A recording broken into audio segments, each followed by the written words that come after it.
Super Bowls than almost anybody else. And, oh yeah, Brock, they've won a couple of their own along the way, too. We're in the home of the Buccaneers, Tampa, Florida, and Raymond James Stadium. Today, a fun matchup in store between the Cincinnati Bengals and the Tampa Bay Buccaneers.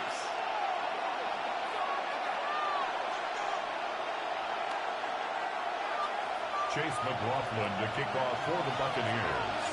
Ball is teed up. Chase McLaughlin to do the honors. And we're off and running from Raymond James. And this will be a touchback, so we're going to need our first snap to see the first action of this game.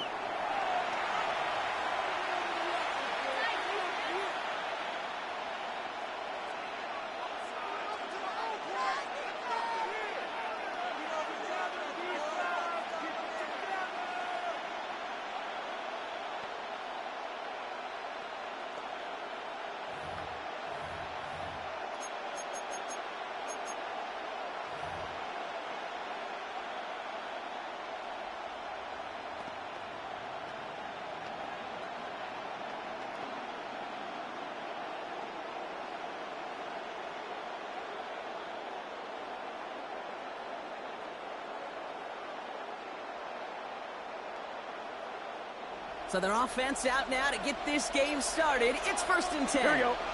Right to the air, Burrow. Catch made by Chase Brown.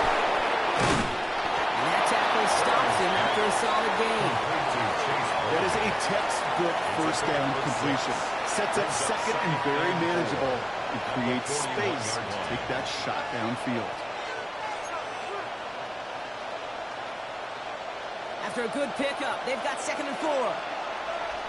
Here we go. First give of the game here to Chase Brown. And then with the stop up at the 46-yard line. It's a gain of 4 there. And it'll be first down, Bengals. I don't know about you, Kate, but he sure made getting that first down look really easy. A lot easier than it's supposed to be for that defense. And I think they'll hear about it when they get to the sidelines. On 2, ready? New set of downs for him from the 46. Here we go, here we go. On first down, here's Burrow. Higgins downfield, and he has it. It's a race down the right side. He makes it in for the Cincinnati touchdown. The Bengals take a 6-0 lead right away. T. Higgins, the touchdown. So it's a home run that finishes their opening possession of this game, partner. Gets them on the scoreboard with 6. And I think keeps all of us here in this building, in this booth, hoping they get the ball back soon, right? Not that we're rooting for anybody, but we root for the big play, for the home run. They just hit one. Going after up and good by McPherson. And the Bengals will jump out to a 7-0 lead. Buccaneers, nothing. Here's McPherson on to handle the kickoff. For Cincinnati. And this is going to bounce out of the end zone, so they will set up shop at the 35. At their own 35-yard line. Good starting field position for the Buccaneers. 1st and 10. Mayfield comes out throwing.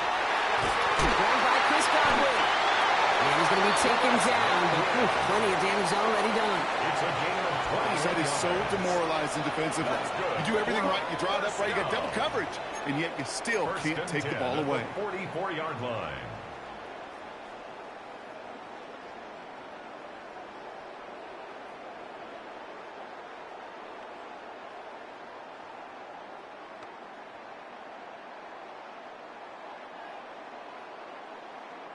One play in, and this drive is already into enemy territory. Mayfield now off the play action. Escapes the pocket. He finds the rookie from Ohio State. And he's going to be taken down a yard shy of the 25. That one goes for 17 yards and moves the chains. Well, bless his heart. Where some quarterbacks look off double coverage and check it down, this guy just attacks it head on. And why wouldn't he if he's capable of beating it for that kind of result? First down, here's Baker. Getting out to his left. Now he takes it. And he gets this down inside the red zone before going out. Well, you don't get the first down, but I'll tell you this, Kate, that drives the defense and the defensive coordinator nuts. They do everything right, they win, and yet still QB makes something out of nothing. Baker now from the gun. It's caught. It's Kate Otten. And he's going to get this down to the 9. That puts him in goal to go. Well, they got him down before he could do any more damage in terms of yards. That's no easy job, mind you, tackling a big tight end. But the main damage had already been done. He kept this drive going by getting beyond the line of game. Hey, alert 33. Watch out. Mayfield now from the gun. Touchdown, Tampa Bay. The Buccaneers finish up their opening drive. It's a Chris Godwin touchdown. He finds one of his great receivers, Brock, and they are off to a great start to begin this ballgame. Yeah, it's such a positive offensively when he can go find not just a field goal, but a touchdown on an opening drive. And defensively, he starts to shake the foundation of your preparation and makes you wonder what's in store. So we've got a tie ball game now as they send this away.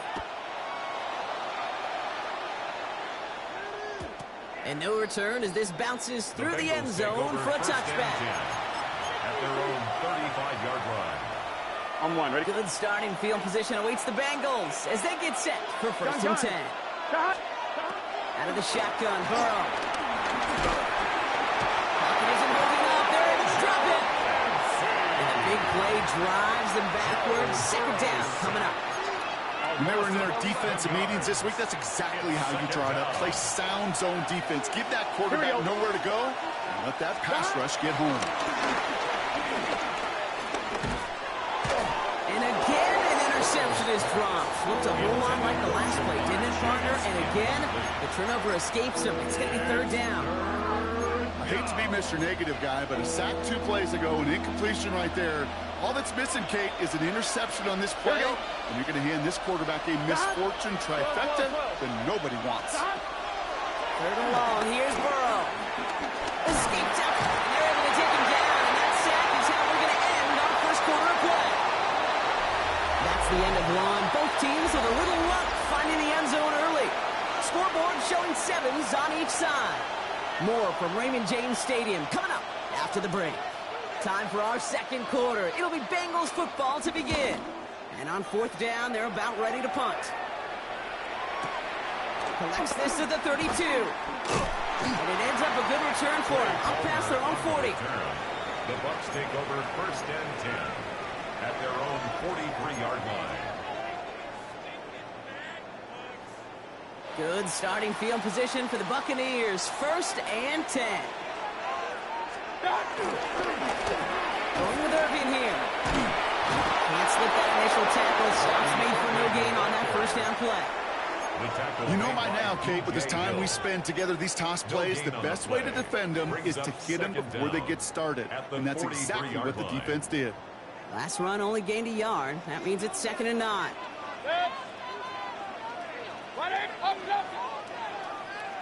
Alert, alert, alert, alert. Watch out. Shotgun snap for Mayfield. And he's not quite that fast. Let him just a bit too much. That's incomplete. Intended for Chris Godwin. Fairly safe to say as that one falls incomplete this first half so far, it's not met the standard they set for themselves. So after that prior incompletion, we've got third down. Watch out. From the gun, Mayfield. Has the in route complete. And he'll be taken down, but not until he reaches that 45-yard line. That's an 11-yard pickup, and it gives them the first down. And those are the completions they rely on in their passing game. Ball on the 45, first and 10. Straight ahead, it's Irving. And he's only going to get 2 or 3 yards on that one. It's the kind of run play that feels like tug-of-war at field day. And you're just not moving the other side. Just a short run. Neither side feels particularly good about it. And we'll move to the next. Take the hands off. Now it's Mayfield. Catch being left side by Luka. And he's going to be taken down a yard shy of the 25. That's 16 on the pickup. And that's good for a Buccaneer first down. That's good. We're at the 2-minute warning now from Raymond James. The Buccaneers with a chance to score and take a lead into the locker room. 180! Hurry! Watch. Running right, it's Irving. This time they've got him. He can't break another tackle. He will go down behind the line. You know, that's so hard for me, Kate. That's the type of effort that deserves better when it comes to the results. It's going to show up as a negative run on the stat sheet, but that was not the runner's fault. He did all he could to fight to get back to the line, but this defense just kept swinging. Defensive play to Charlie Loose, incomplete. Trying to find Mike Evans with that throw. So now it's going to be third and long. Well, that was almost one of those nice chunk plays you like to see in the NFL, Kate, before he was able to recover and provide the hit and ultimately dislodge the football. You like to see that physical edge and scrappiness to contest any kind of shot plays down the field. Third and long, Mayfield. And there's a man there. It's intercepted. DJ Turner comes up with it. Well, partner, you know this one firsthand. Getting them behind the sticks really limited what the call could be on the offensive side, and no doubt helped set up that INT. Unfortunately, I sure do. And when you're in these situations, you got to have self-talk. You really do as a quarterback. You got to tell yourself, third and long, extra long like this, protect the football. Protect the football. A punt is okay. Quarterback extra aggressive in the defense. Well, they did exactly what they wanted to do. They took it from them. He stopped after ripping off an 8-yard chunk. It's second down. We get a timeout now from the Bengals. That's going to be their first. As they'll meet and decide what to do on this second down. 39-yard line. That's a run that you'll take the result in the NFL every time. A nice play, a solid game, but it's also a run that you know and you may come back to. Because if you were that close to breaking off an explosive run, you'll really break the backs of the defense. Flush out now to his left. From left side, caught by Higgins. And he's able to move past the 45 before going out. A 70-yard pickup, and it moves the chains. Don't you feel sometimes, Kate, up here in the booth when we get to see things develop, we're playing the same guessing game the defenses are on those kind of plays? Is he planning on keeping it or just waiting for a throw to develop and get open? That time the QB did a terrific job of finding that out.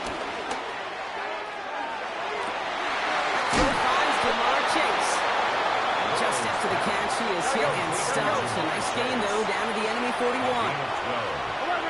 First down, Cincinnati. Burrow now on first down. To the sideline, and he's got it. And the tackle quickly follows that catch as this one reaches the 23. Signals, and looks like we've got a timeout before that first down play. Here we go. First and 10 now. Here's Burrow. Has him on the quick hitter. And he goes out of bounds. That's going to set up first and goal. You want to become a quarterback's best friend, do that. Turn a short little gain, a short little pass into some yards after catch, and that quarterback will find you again. Here we go. Again, it's Burrow. And this time they're going to get to him before he can get that pass away as he goes down. The final timeout taken by the Bengals. And that's all they've got for what little remains of this half. Gotta forget about first down in a hurry. They need a chunk of yards here on second and goal. Another try following the sack. Got his target, it's Higgins. You know, they really love that drive out because he's one of those guys that you count on not only to make the catch, but create after the catch. If they don't close on him quickly, he can add a lot of yards before someone tracks him down.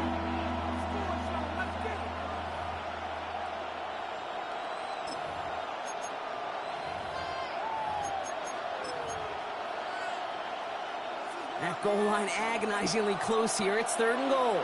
Here we go. 180. From the gun on third down, it's Burrow. And it's incomplete on third and goal. It's one of those third down situations where you're asking an awful lot of your man to make a play to keep this drive going. Too much of a contested catch there, unable to bring it in.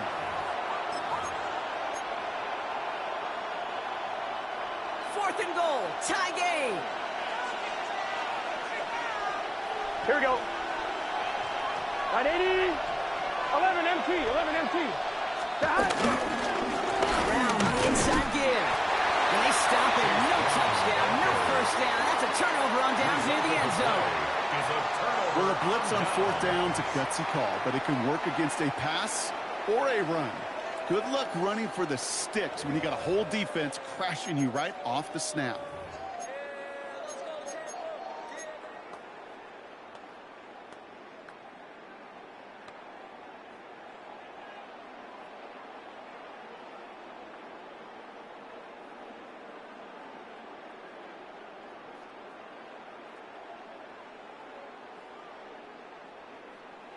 Bucks to the line. 1st and 10. Hey, King. 180. Hurry. Hey, alert 33. Mayfield from his end zone. And that one is incomplete, and the clock stops with 18 seconds to go. Incomplete. Looking for his wide receiver there. And it sets up coverage. 2nd down. Real. 180. Pistol. Real. Stop. Throwing again from their own end zone now.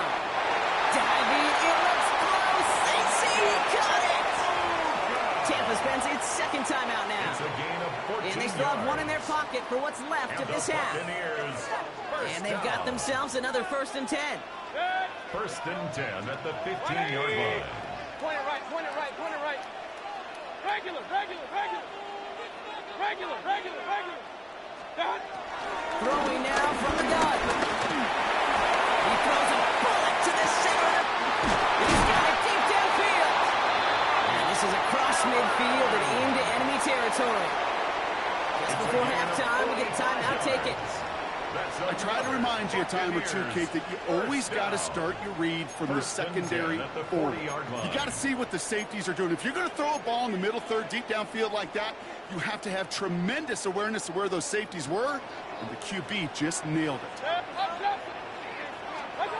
1st down, looking to throw. Mayfield. He's got Godwin looking that sideline. They were in this 12-yard out route, Kate, combine, well, all the way back to last century when I had to throw it. In this throw, it's a big boy throw. It's a differentiator. Can you make that deep out throw on time, on rhythm, and accurately? Well, that was teaching tape right there. And this one had a brief chance, but not a good kick in the end. He misses it. So that's the halfway point of this edition of the NFL on EA Sports. Brock and I will be back right after this.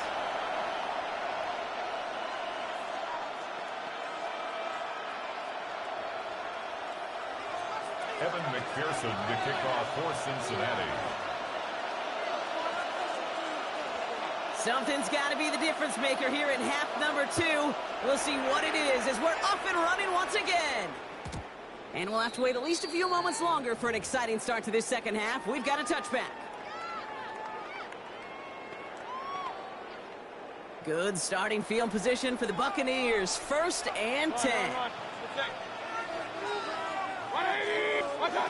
Now Mayfield. Pocket isn't holding up. They're able to drop it. And the big play drives them backwards. 2nd down coming up. Brings up 2nd and 20 at the 25-yard line. Alert! 180! Trying again, following the sack. Rolling left, buying some time. Now we'll try a deep shot down the left side. And the defender redirects that deep shot. Nicely done, incomplete. Clean breakup on that throw. And that's going to leave him with a tough 3rd and long. King! Hurry! 20! Hey, alert 33! Now they'll throw out of the gun. Splits a couple of defenders and completes it. He's going to bring it up to the 40-yard line before he stops. You can earn your money in the NFL in all sorts of different ways, but defensively, In a league where you're just not hitting as much in training camp, you're not tackling as much as they got to in the old days, when you can make a play in the open field, keep them short like that, I promise you some money will follow. Back to throw it. Down the field, Evans has it. And he's going to set them up with a first down on a huge gain. Just how many times do we see teams go to this route? You go to a Little League field, tell them to, hey, run to the post. It's a playbook staple. And he's someone you can depend on to create space and make catches out of it. Trying to make it happen, but no luck. This goes backwards on first down. We take a break from his regularly scheduled programming and pass coverage duties to see him adding a little contribution in the run support. And his teammates, you can just see the body language. A little nod, a little grin. They'll welcome the reinforcements every time. That one is incomplete. Couldn't hang on through the contact.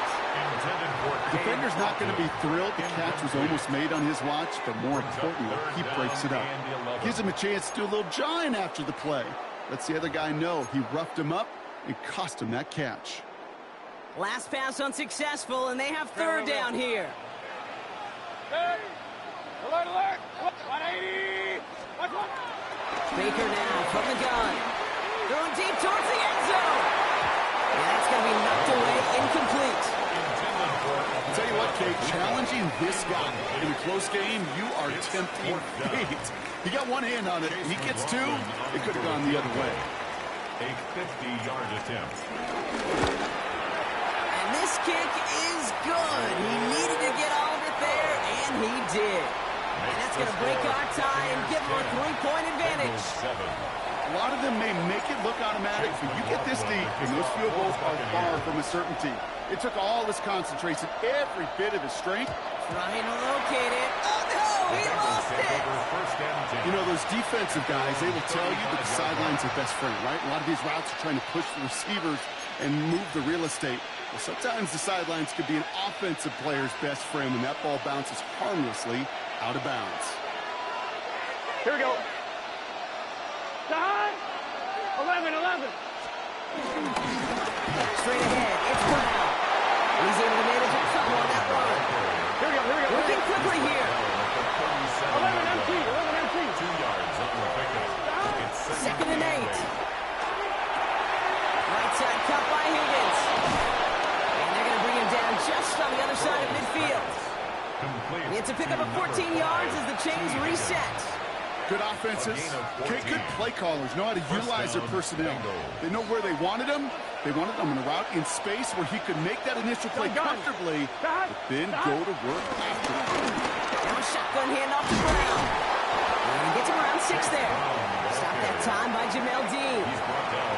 You gain that kind of yardage in the run game, and you're going to gain the trust of your offensive coordinator. Plays like that, runs like that, set the table for everything else in the playbook. On 2, ready? Run picks up 6, so that means it's 2nd and 4. Let's get set. They'll run again with Brown. And he'll pick up enough to move the chains. Ooh, I like that call. I really like it with those sticks. You can keep them on the sidelines, and you get more than enough to get the first down. Here's 1st and 10 from the 34. Here we go. Burrow gets it out wide quick. And they stop him right at the line of scrimmage as Tom runs out the quarter. 3 quarters in the books from this one.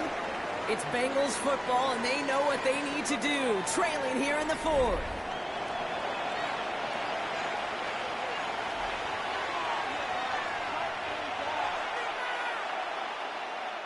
Second and 10, need to get some positive yardage here. Here we go. Time! Burrow to the air now. Gets it to him on the screen. And this is down to the 28 before the defense halts it. You hear me talk about rhythm a lot. Whether it's a golf swing, a baseball swing, heck, even a bowler gets himself into rhythm. And I'm just telling you, Kate, from experience, these little throws to running backs, it's one of the best things to get your offense into rhythm. And this time they're going to get to him before he can get that pass away as he goes down. And the defense comes through to back him up ahead of 4th down. That is some serious defensive urgency that really does, Kate, match the situation we're in. This is a one-score game. Even though they have gotten after this quarterback all game long, they know they can't let up now. Down a score. They're going to go for this on 4th down. Here we go. Big 13. Desperation time here. Higgins downfield, and he has it. And he's down inside the red zone before hitting the deck. One of their best play calls of this game, Brock. That's them 17 yards on 4th down. It gets them the first.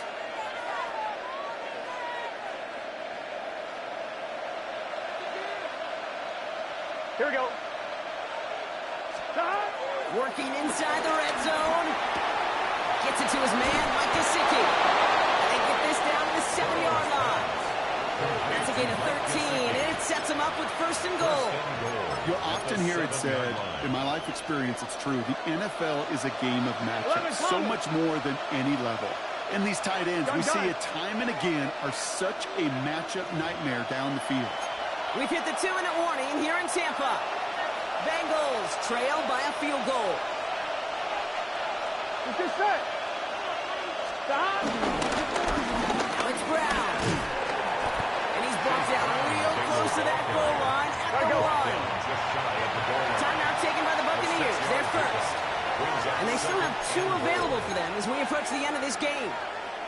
That run now has put them in such a great spot, Kate. You get a run like that inside the 1st and goal situations, here we go. there's a whole lot of confidence when you break the huddle. It's hot. Well, looks like the defense got a little too excited there, and that's going to be a penalty. He thought he had the timing down and could make the play, but just a hair too early. Penalty drops him at the 1, so they've got a couple of shots left at it with 2nd and goal. Hot. Right 80. Wells going to sneak it, and he's in for the touchdown. The Bengals have taken the lead late. Joe Burrow with the touchdown. He finds his way in on the sneak. So what a finish this is shaping up to be. The late touchdown here, Brock, moves them in front. And week to week, what a pleasure it is for us to call these games. We never know what kind of game we're going to get. This one's been everything you could have wanted.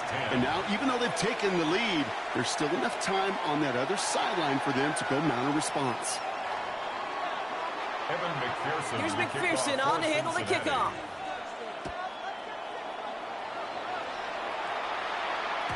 And that one bounces through the end zone for a touchback. At their own 35-yard line. Good starting field position for the Buccaneers. 1st and 10. Setting up to pass. That could be it, folks. It's intercepted. Picked off by Dex Hill. And the Bengals make the play that should win them this game. Well, obviously not the cleanest game with now 2 interceptions, but here's the key. This is where mental toughness for a quarterback becomes so critical. And frankly, why some of the best QBs playing today have baseball in their background, because you flush your mistakes. Okay, you strike out and throw an interception, but you got to go get it in that next series. Got to put these interceptions behind and press forward ahead. Running in the red zone. And he's going to take this in. Touchdown, Cincinnati. The Bengals parlay the interception into points. That play really had all the elements you're looking for from a tight end, showing that he can stretch that field. With the route check, secure the catch, quickly become a running check, and finally go finish that drive off and celebrate with your homeboys. That one splits the uprights. And the Bengals drive their lead to 11. Here's McPherson on to handle the kickoff.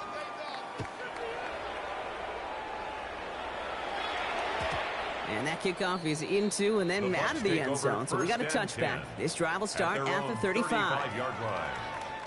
Good starting field position for the Buccaneers. 1st and 10. Interception last drive doesn't deter them. They're going right back to the air. Defender arrives right as the ball does, and the hit knocks it free. Incomplete. Just couldn't hang on through the contact. And it's going to be 2nd down. At the 35-yard line. Throwing again is Baker. Connects on the crosser. A big play, 23 yards to move those chains. We hear about basketball on grass so much more of the space and speed coming to the NFL game. That play's so indicative of it. Get that point guard in the open field and let him do his thing. Escapes the pocket. Now here he goes. And they take him out of bounds, which means his offense setting up for first and goal. It's one of those occasions when you're sitting in the pocket and you're just looking for that escape valve. And then when you get it, you get space to run, and you get a first down. That's a big bonus for the quarterback. He's got it. I know I can sound like a broken record when I talk about timing and getting the ball out on time and on rhythm, but these outcuts, it is so imperative, and the best of them make it look oh so easy. Real. Right.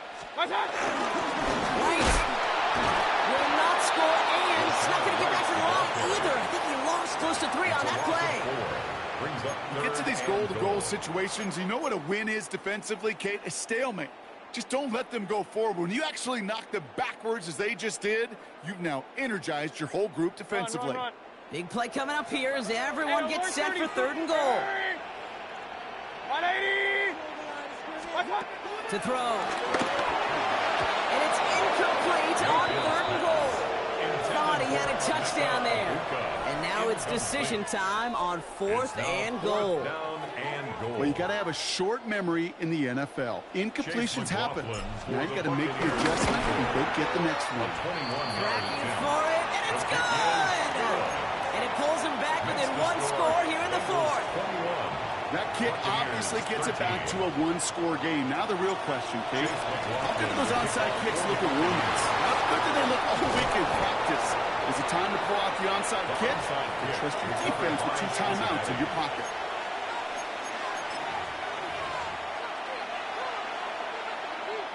New set of downs for him at the 38. Here we go. Big 13. 11. Stop. From the gun, they get to Brown. Trying to fight free, he can't do so. They've got him behind the line. Now let's see, Brock, if they call their final timeout. Sometimes the surprises work out for a nice game. And sometimes, well, those surprises, they don't surprise anybody, and you're left hoping your running back just gets up. Taken in by Chase, left side. And he's able to get this down to the 36. That timeout taken by the Buccaneers, and that's their final one. Here we go. Setting up for the kneel down on 3rd. Hot. Stop. He goes to a knee as time winds down in this one. Nothing.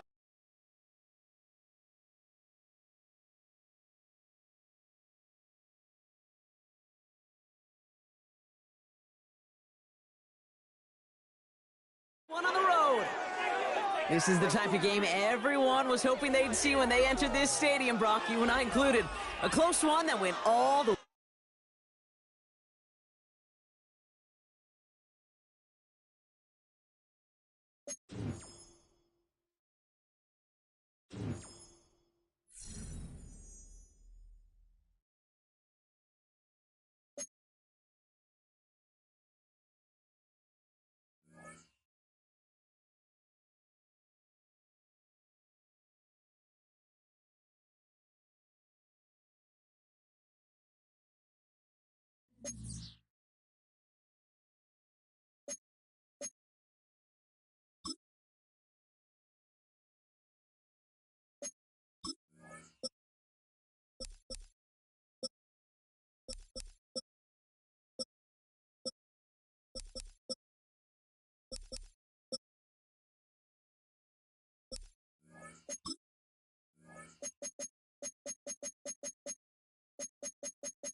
Stadium here in the Queen City of Cincinnati. Today we've got a fun little clash in the AFC as it'll be the Miami Dolphins taking on the Cincinnati Bengals. Brandon Gaudin and Charles Davis, thrilled to be with you from the broadcast booth. And partner, before we get this thing started, who are you going to be watching? Who gets off to a fast start? catching a flyer out of the gate. Who sets the pace and makes the other team chase?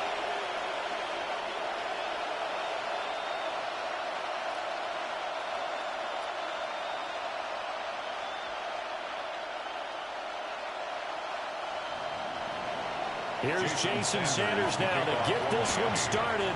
And we are underway from Cincinnati. And they'll get him down inside the 30 to 27. The Bengals offense here ready to rock and roll. Joe Burrow is the man at quarterback. And when he came out of college, we all knew he had a chance to be one of the better quarterbacks in the league. He got there in short fashion and elevates everyone around him. Led the league in passing last year with nearly 5,000 yards and had 43 touchdown passes. He's hoping to get his team back to the playoffs after falling just short a season ago.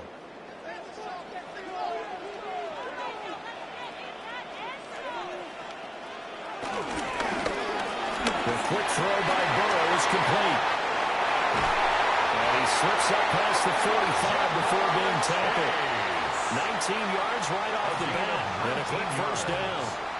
That's probably as simple of a throw as he'll have all game. And good for everyone. Good for his completion percentage. Good for the receptions for the receivers. But you know how they work on that. They have footballs with no laces. So that as soon as you get the snap, you're just throwing the football. All right? You're not trying to find the laces and move it a certain way. That takes time. Just get the ball and throw it. So that's how they practice it all the time now, too. There on the tackle, Minka Fitzpatrick. A gain of 2. Well, any lane that might have been open there was closed pretty quickly, and that was because the defensive front, they won that battle at the point of attack at the line of scrimmage. They used great leverage, held their spot, and stacked him up. Burrow will throw. That was short one to Gesicki. And given 4 yards there. And now we've got a 3rd and 3.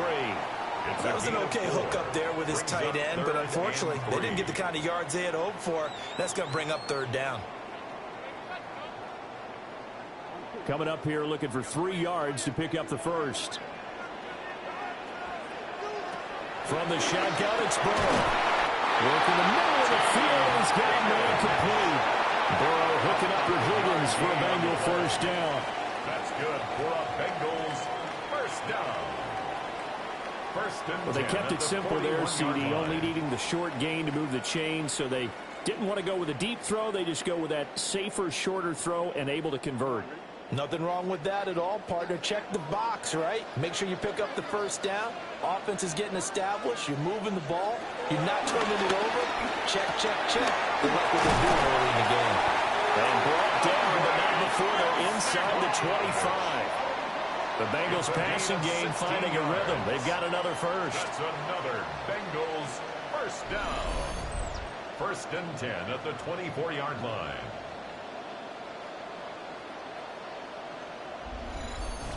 Well, they clearly wanted to come out, Charles, and be aggressive throwing the football, and they've been pretty efficient along with that aggressiveness. He's now 4 of 4 on this opening drive.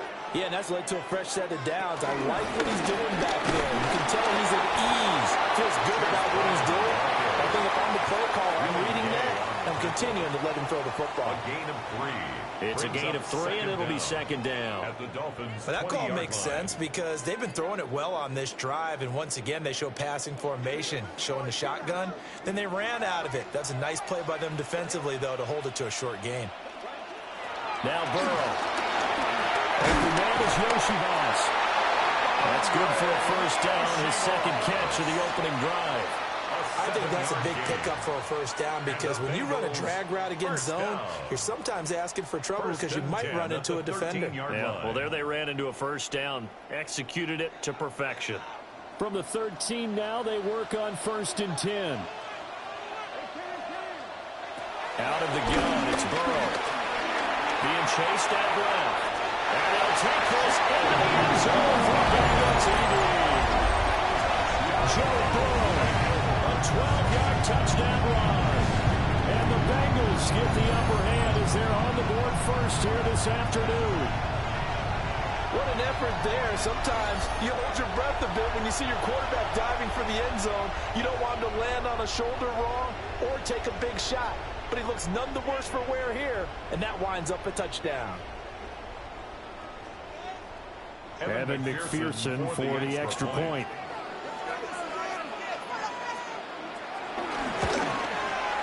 And he's got it to make it 7-0 Bengals.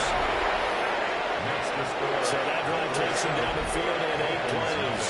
And it was Joe Burrow who took it himself for the touchdown run.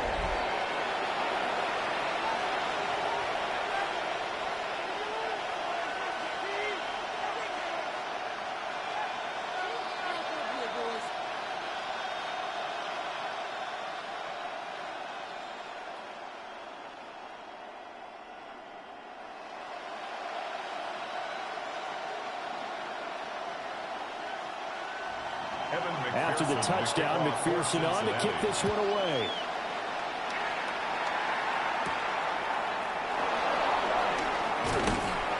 And he takes this near the 25. Just a little pass there. Call it the 26. Here is Tua Tagovailoa heading out to lead this Miami offense. And in recent seasons, he's really elevated his game and become one of the better quarterbacks in the NFL when he's out there leading his squad.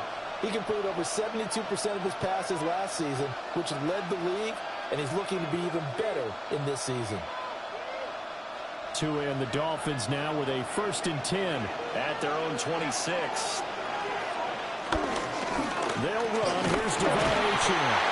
And not a whole lot there, maybe a yard to the 27.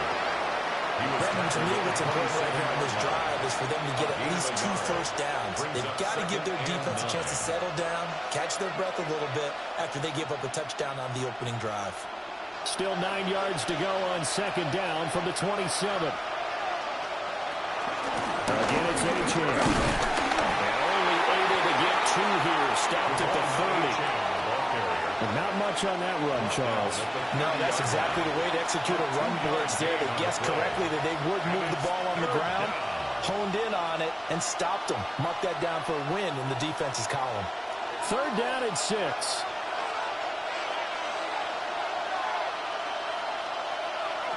From the gun, it's Tua.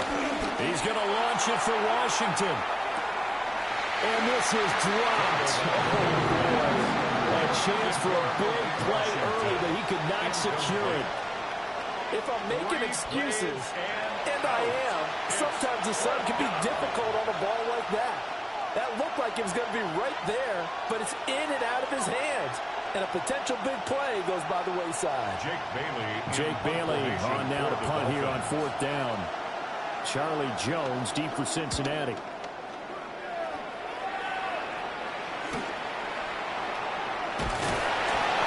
It's a return of 5 following a punt of 42 yards.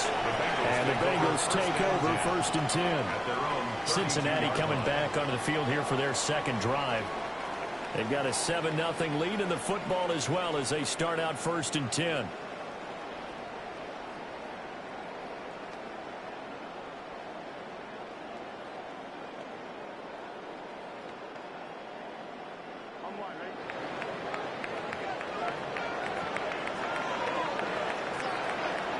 Now it's Burrow.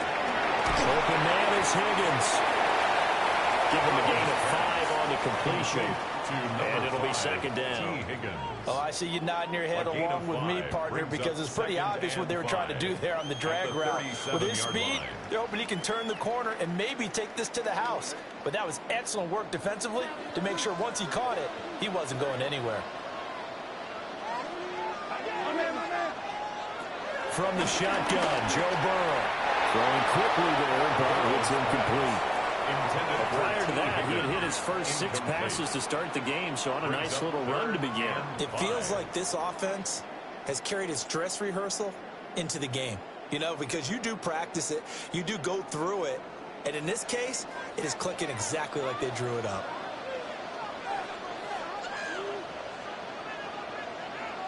Here's Burrow setting up to throw it. Able to find the open man. That's complete. And he is going to have the Bengals 1st down as they're able to get the 3rd down conversion. That's good for a Bengals 1st down. But I think when they look at their offense, they think to themselves, weapons everywhere, and they want to move the ball around. They want to spread it to different people. But you absolutely know they want to get this man involved as well, and that's what they just did on that play.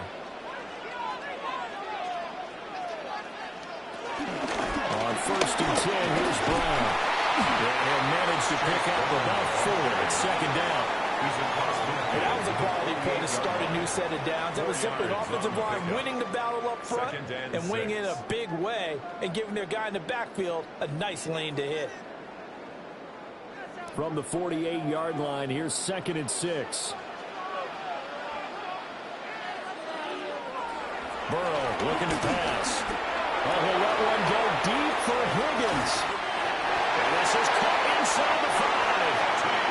A big play there for Cincinnati. 47 yards.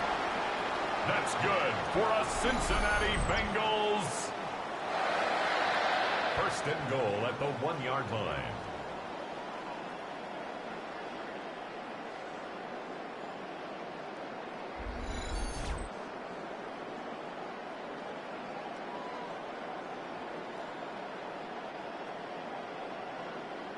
Boy, they've definitely come out of the gate smoking here in the first quarter. Whatever they've tried to run has worked, and there's another example right there. Game plan is one thing, but how about his accuracy? It's been exceptional. And he's got his man in stride, complete. Call it no gain there on the first down play. No gain on the play. Got to give credit where it's due. Really nice defense on that play. The pitch and catch was successful, but not any run after it. Another shot from the 1 on second and goal. And they'll send the tight end in motion here. Brown is going backwards here, all the way back to the 5-yard line. That's going to go down as a loss of 5, and it brings up third down. That's a nice example of good team defense right there. Ball was snapped at the 1-yard line. They knocked them back and caused a loss. But you notice they were trying to find any type of a gap to run through. Wasn't one available, and they stuffed the play right there in the middle of the field. Third and goal. Burrow. Open man is Higgins, and he's got it. Touchdown, Cincinnati. 4 yards on the touchdown grab. And the Bengals have taken a 13-0 first quarter lead. Another impressive drive, so they're 2 for 2, 2 touchdowns. Charles, a great start to this ball game for them. And one of the words that's really worked its way into our lexicon is stacking. They've stacked momentum each time out, not only on offense. Between those touchdowns, defense held, forced to punt to get the ball back, and they've played awfully well in this one. Both sides playing at optimum level. McPherson now for the extra point.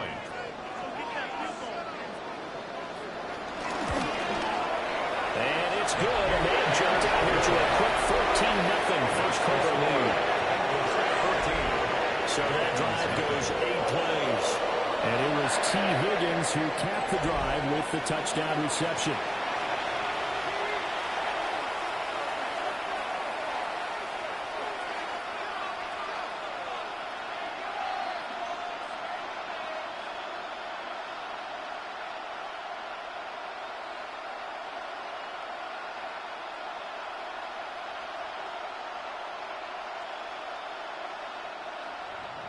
After the touchdown, McPherson on to kick this one away.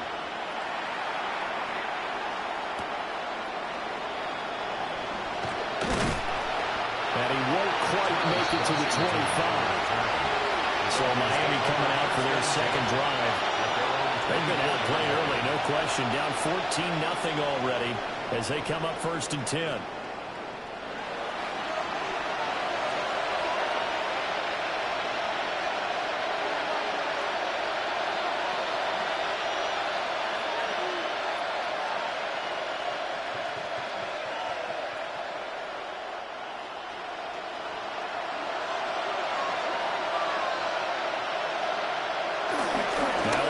Fake. Here's Tagovailoa. And that one drops down, incomplete. Good coverage there, forced the ball free, and it's second down. Well, anytime he reads man coverage, I don't think it's going to be the only time he'll try and hit that route to the outside in this game. He'll test the perimeter, but that time, they were up to the challenge. Now a second and 10. Tagovailoa working out of the gun. Over the middle and complete to Waddle. That's good. The completion there for 7 yards. And it makes it 3rd down and 2 yards to go. A 7-yard gain on the play. And it's 3rd down. They'll come to the line, needing only 2 yards to gain the first here. Out of the gun on 3rd down. Here's Tua. That is caught. And he is going to have the Dolphins first down, I do believe. Yes, he's got it by about a yard there on 3rd and 3. And the Dolphin first down. Got to say, I was a little surprised to see him, Charles, come out in the shotgun on 3rd and less than a yard. Yeah, but the way the NFL is nowadays, we hardly ever see anyone really run for it on short yardage. So they're going to throw the football more times than not. That was a nice, easy rhythm throw right there, and they pick up the first down. Wright's got it. And he'll maybe get back to the line of scrimmage, but no more than that. So he'll be stopped here for no gain. And it'll be 2nd down. As a defense, you're more balanced when you're in zone coverage because you're able to keep your eyes on the quarterback and see the play develop in front of you. You're able to keep the quick pass in front of them and stop it right at the line of scrimmage. Tua, fast pass, outside complete. And able to get this one across the 45 before he's brought down. Tua to Tyreek for the Miami first. You can almost hear the sigh of relief coming from their sideline and from their point on the field because this has been a tough start for them thus far. A much-needed first down there. They've needed something good to happen. Plays like that will continue to help them dig out of this hole. Now on 1st and 10. And he's going to be met at the line of scrimmage and taken down. It's Logan Wilson there to bring him down. As usual, the hallmark of a good run defense. Linebackers making plays near the line of scrimmage. Absolutely nowhere to run there. 2nd and 9.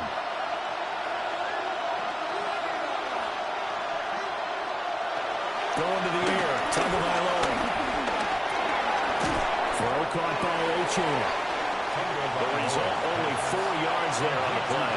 And that's going to bring up a 3rd down. Well, offensively, that's the mismatch that you want. You want to force a linebacker to try and cover your back out of the backfield, out in some open space. But linebackers nowadays, they run like backs, and they take a lot of pride in covering. What a nice play he made there in the open field.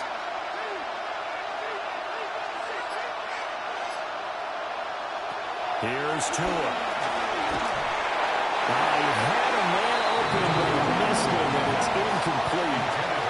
Getting pressure on the guy throwing the football is always good, but when you can couple that with contact on him that leads to an incompletion, as we just saw there, that's winning football.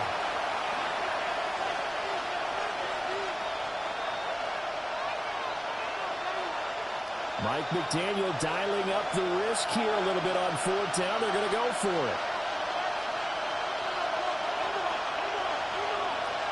They're going for it. Here's Tua with it. He lets this one fly toward the back of the end zone. And it's incomplete. They cannot convert, and they turn it over. The Dolphins can't convert on 4th down. And the Bengals will get the football back.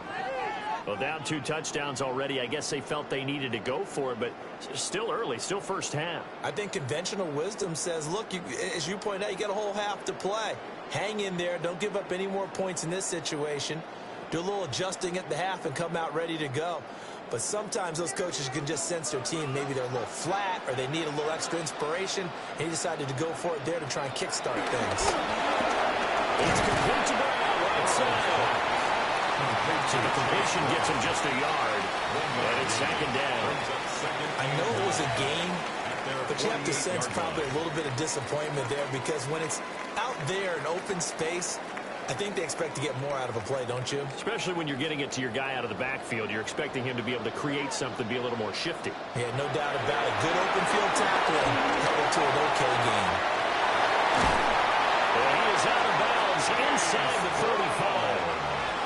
18 yards on that one, and the Bengals are moving. First down. That's good. Another catch for him there on this drive, Brandon. And it looks like they're going to utilize him out of the backfield any way they can. And that time they pick up a first down. So now on defense, do you assign a man to him and try and cover him before he gets going? Now it's Burrow. Now a short one to Gesicki. So give him 2 yards there on the completion. And that's going to bring up second down. They gave up the completion there, but this is what zone defenses count on.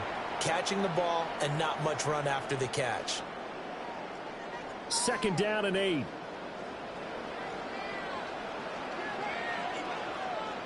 In motion goes the tight end.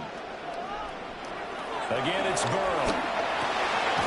He's going to have the hook up here to Chase. And he's got another first down as he's brought down at the Dolphins' 20-yard line. The Bengals passing game finding a rhythm. They've got another first.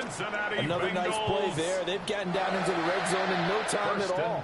That's what this offense can do when they get on a roll. And now they're set up with a 1st and 10. They're passing here. Joe Burrow. Oh, he's got a man wide open, complete. And he'll take this into the end zone for Bengal TD. Mike Gesicki, a 20-yard touchdown. And the Bengals have moved out in front by 3 touchdowns. So they get their tight end away from the line to the outside, and he works his way in for 6. Tight ends are not just blockers anymore. I don't know how many more times we need examples, but here's a great one. Gets to the outside, they give him the ball pretty quickly, and they trust him to get those extra yards, and boy, did he come through, bowling his way into the end zone after the nice catch. And McPherson on for the extra point.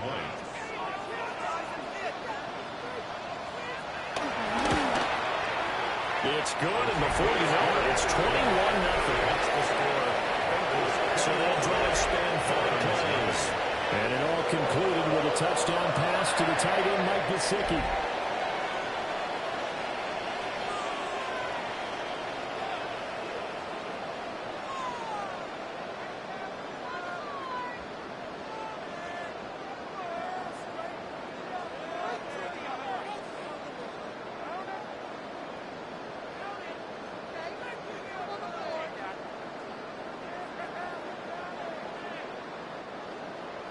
So how about this for a start? 21-0 here in the first as they kick this one away.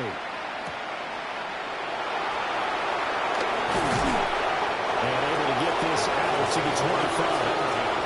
The Dolphins offense now ready to go back out onto the field.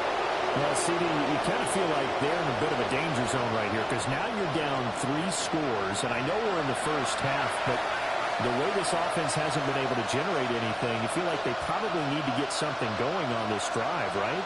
Yeah, and sometimes I overuse if this is an important possession, but I think this has to be the possession where they come up with an answer because only a few teams in league history have ever come back from a 4-score deficit. And if they don't score here, that's what they could be facing the next time they get the ball. Tua going to throw. Open man is Waddle complete. This one across the 35. Right off the bat, it's a first down to start the drive, 12 yards. These guys certainly need something good to go their way because this first quarter has been something of a disaster for them trying to move the ball. But that completion there maybe can get them focused and moving in the right direction. A run straight ahead with A-Chain. Score that tackle for loss to the Wyoming alumnus, Logan Wilson. Plays like we just saw there. That's why they're up right now. And the defense, they're doing their job. Yeah, it starts with the guys up front. So when you talk with GMs who are putting together a team, a lot of them say, we're going to build from the inside out because if you control the line of scrimmage, you control the rest of the ball game, and that's what we're seeing here. They're actually playing in the offense's backfield, not necessarily just playing at the line of scrimmage. Here's Tagovailoa to throw. Gets this one to Hill. And that's good for a gain of 6. And it brings up 3rd and 5 now. It's a game of matchups, and that's why you take your receivers and move them around a bunch, especially your best guys. And when they work out of the slot, you often hear the coaches talk about how great it is because it gives you a two-way go. You can break out or you can break in. That makes it hard to defend.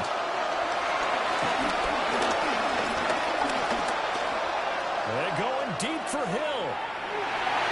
And that will fall incomplete. Oh, they took a shot there on what will turn out to be the final play of this first quarter.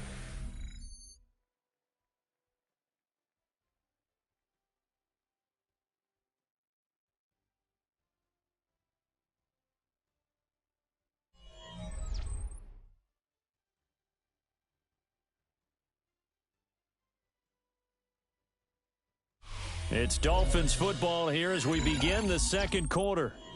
As they've got it with a 4th down coming up.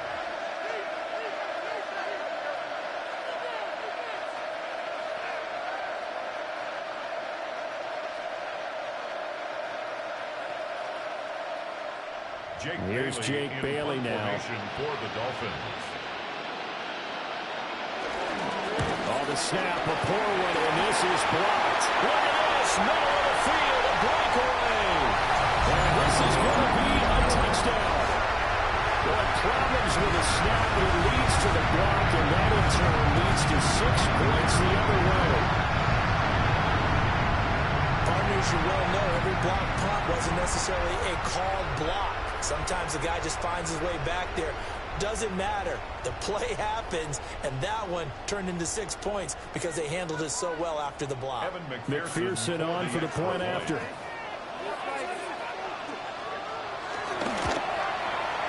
It's good, and they stretch their lead to 28-0 now. Not only did they block it, the awareness to go and grab it and then take it into the end zone for 6 points.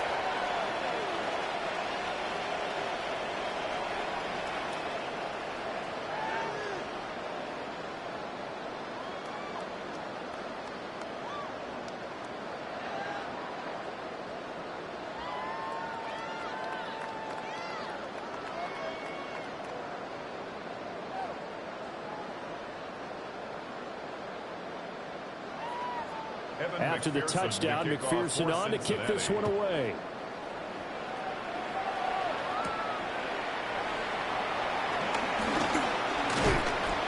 And out a little across the 25 to the 27. Dolphins offense returning to the field.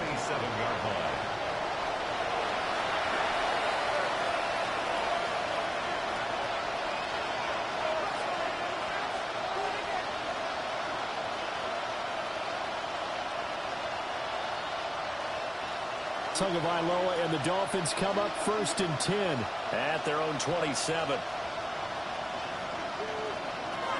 They'll try and start this drive in the air. This will be caught. It's Waddle. Down the left sideline. And he's going to get it down to the 14-yard line. It's a big play there for Miami. 59 yards. Well, he worked his way quite a bit in this first half, and with good reason. You can see it there. He is such a handful defensively. Just too hard to keep him under wraps. He delivers a big play here for this offense. And he'll take this beyond the line of scrimmage as he slides to a hole. Give him 3 on the keeper there, and it is 2nd down. Well, they didn't get a whole lot out of that one, but I think you got to continue to try and run and try and keep the defense honest. You mean or also just sit back, dare you to throw it on every down? Yeah, you get your quarterback hit a lot that way, too. 7 yards left for 2nd down. Ball at the 10. Tua sets up to pass it. That's Waddle. He's got the catch on the out route. And he'll get this down inside the 5 to the 4 before he's out of bounds. The gain of 6 brings up 3rd and inches.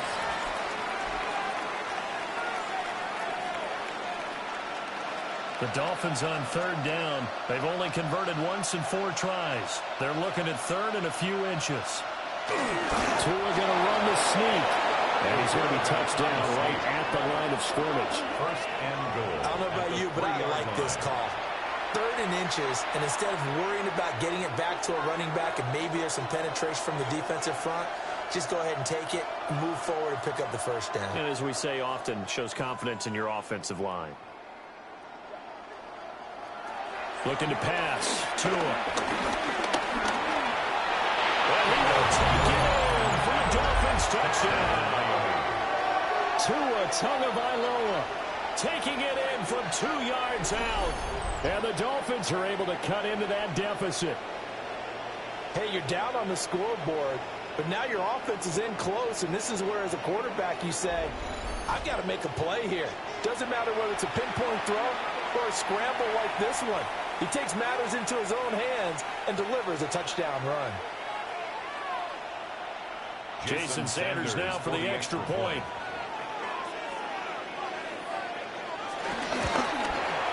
He's got it to bring it back to 28-7 now. Makes the score Bengals 28. The drive summary that time, 5 plays. And it was Tua Tagovailoa who called his own number and finished it off with a touchdown run.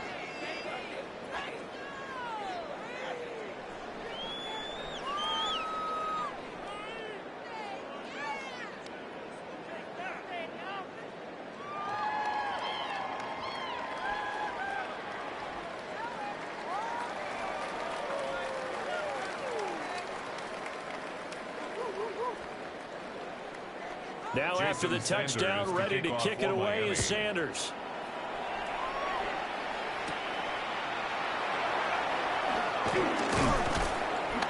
And up to about the 26-yard line, just across the 25. Here again comes Joe Burrow and the offense for the Bengals. 5 for 5 that last drive. Touchdown pass as well. He was clicking.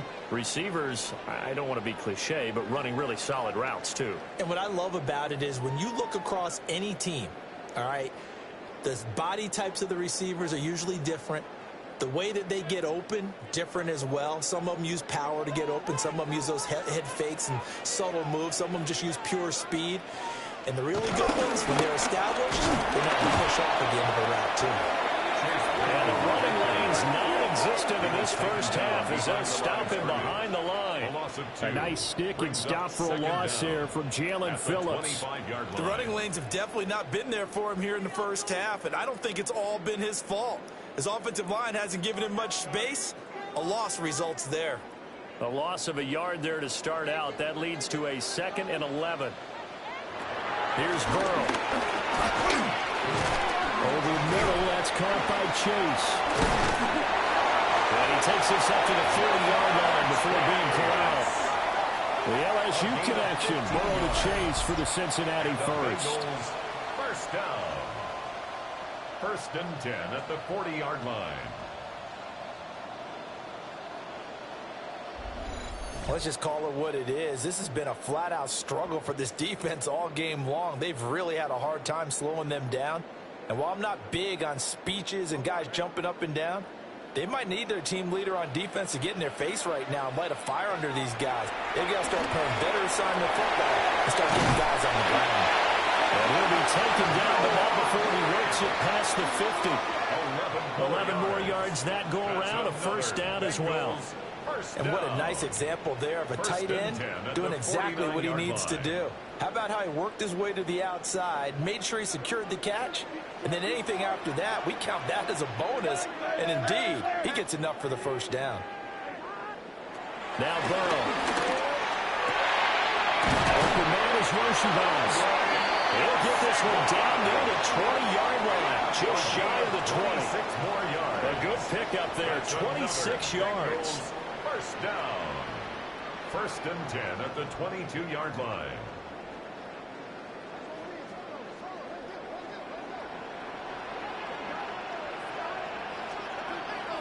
Here's Burrow setting up to throw it.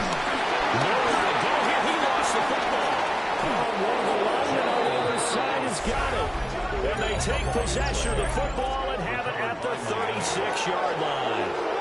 The pocket collapsed around him. I know we talk about it a lot, but a QB has to have that sixth sense, doesn't he? He really does, and I know of one team at one point was training their quarterback with that time frame, and anytime he didn't get rid of the ball within the right amount of time, they would blow a horn or blow a whistle to show him this is what that time is, just what you're talking about, training him to understand this is the amount you have, make sure the ball's gone. Didn't happen in this case. Tua and the Dolphins now with a 1st and 10 at their 36-yard line. Hill going to go in motion right. Following the fumble recovery, here's Tua. Now he's flushed out left. And he'll get it near the 40 to the 39. He'll get 3 yards on the scramble there at 2nd down. Brandon, once that one broke down, there were only so many options left for him to take. Fortunately, only 1st down, so he smartly got the yardage he could get and didn't worry about trying to turn it into a bigger play and end up taking a bigger loss. Here, they hope they can regroup and get something different going here on second down. Now a play fake. Here's Tagovailoa. This one complete to his fullback out of the backfield. And he'll be taken down, but not before he gets into enemy territory. First down. A Miami first down on a 14-yard pickup.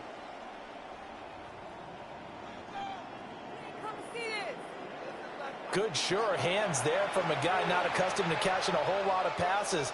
But how about the way he was able to pull that one in and pick up good yardage?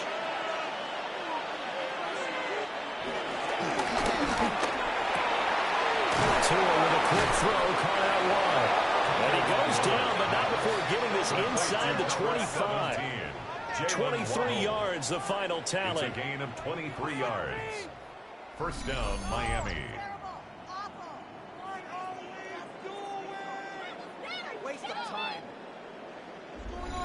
And I don't think there's any question that this offense is going to need to hit on a few more plays like this. It's been a difficult first half for them, to say the least. And I do believe if they want to get back in this game, they need to start right now. It's kind of like making adjustments. If you try and wait until the half, it's probably too late. They need to get going right here. Open man is Hill. He's got it. And he takes it down to the 10-yard line. First and goal, Miami. 12 more yards there and another first down. Just picking up yardage in bunches here these last few plays. They have moved right down the field, and just like that, they're going to be set up with a first and goal.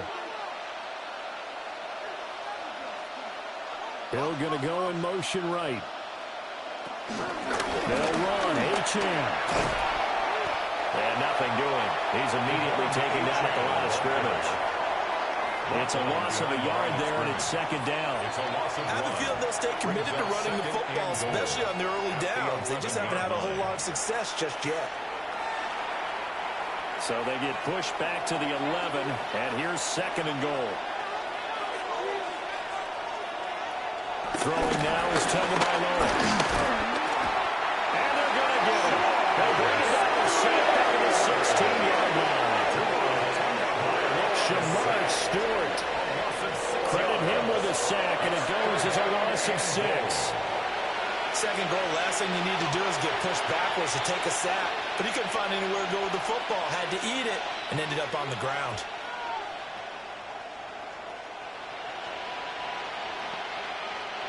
And this offense on third down today, 2 for 5 to this point. They're looking at a third and goal here. Tagovailoa working out of the gun. Nowhere to go here. He lost the football. And the Bengals grab it. And this is taken into the end zone. Fumble recovery and a Cincinnati touchdown.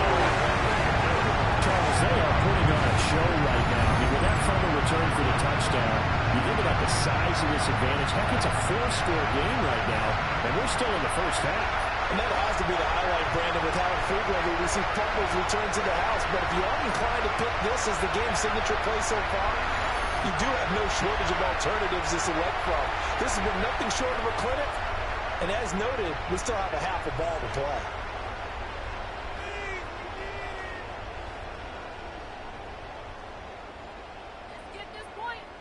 McPherson now for the extra point.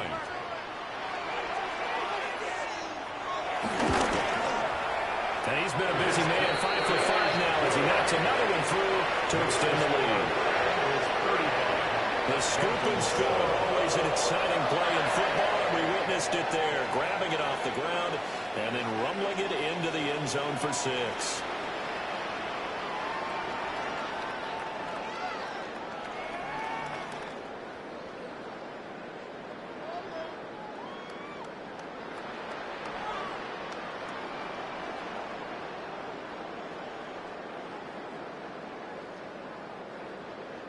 And you can bet they're preaching 2 hands on the ball here as the kick's away following that fumble return.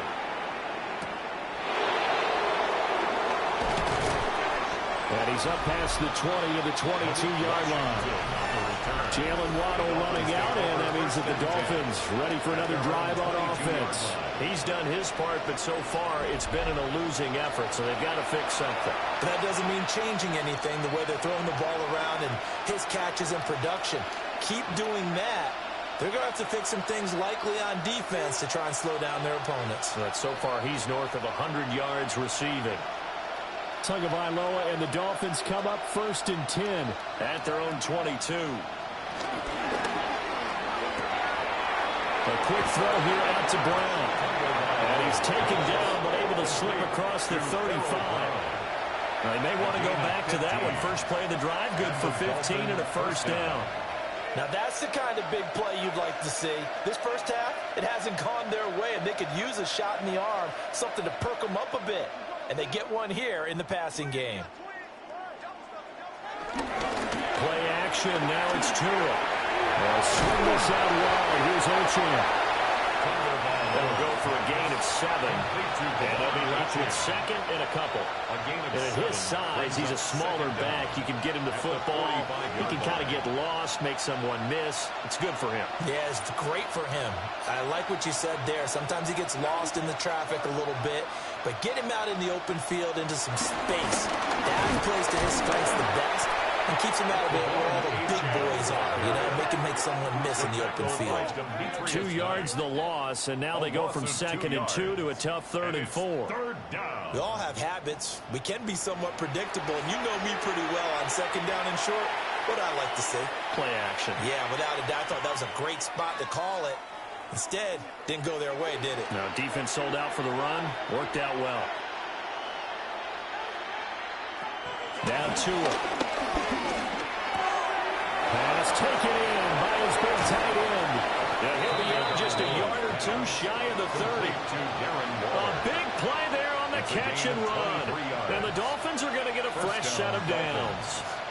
And this was a nice example of an offensive coordinator scheming his guy open. Just a little underneath route, just trying to free up some space. And it worked awfully well. Got him not just space, but plenty of room to run after the catch to pick up really nice yardage. Going to the air, Tagovailoa.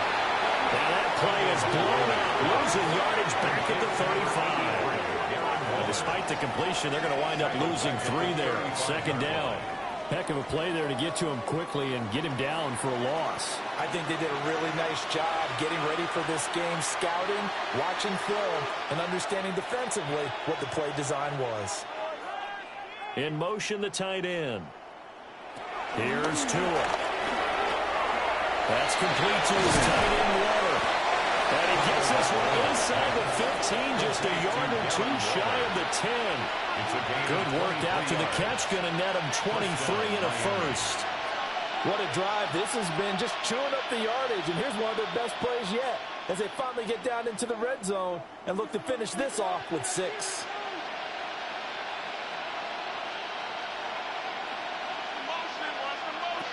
From the gun, it's Tua. On target over the middle of the hill. Calling a gain of 3 on the play. And that'll bring up 2nd down. Tyreek Hill. It's a pickup of 3. Brings up 2nd and 7 at the 8-yard line.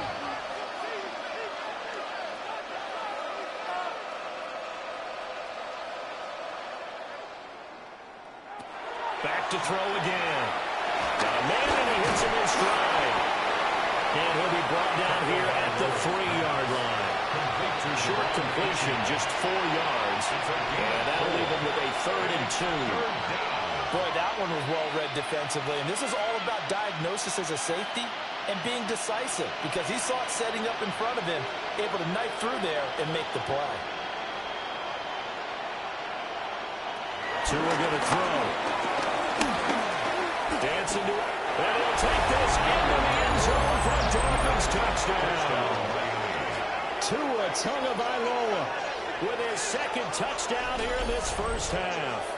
And the Dolphins are able to make some inroads here to that deficit. Well, I'd have to say that for him, that was an all-encompassing drive because it was his arm that got his team down to that point, but his legs that finished the deal. Give him credit for making it happen.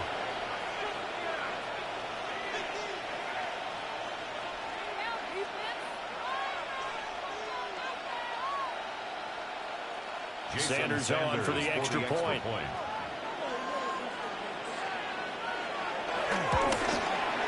It's good, and it's now 35-14. Makes the score So that drive consumes 9 plays all told. And it was Tua Tagovailoa who called his own number and finished it off with a touchdown run.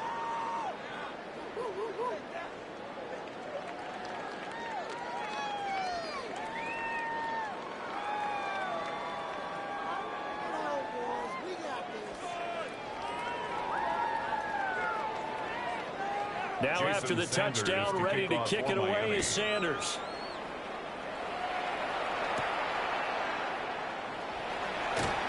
Shifts by him. And the tackle going to be made right there at the 25-yard line. The Bengals offense and Joe Burrow getting set for this next drive. And he's done everything you could have asked for coming in. He's spread it around. He hasn't taken many chances. And he's potentially on his way to a big game throwing the football.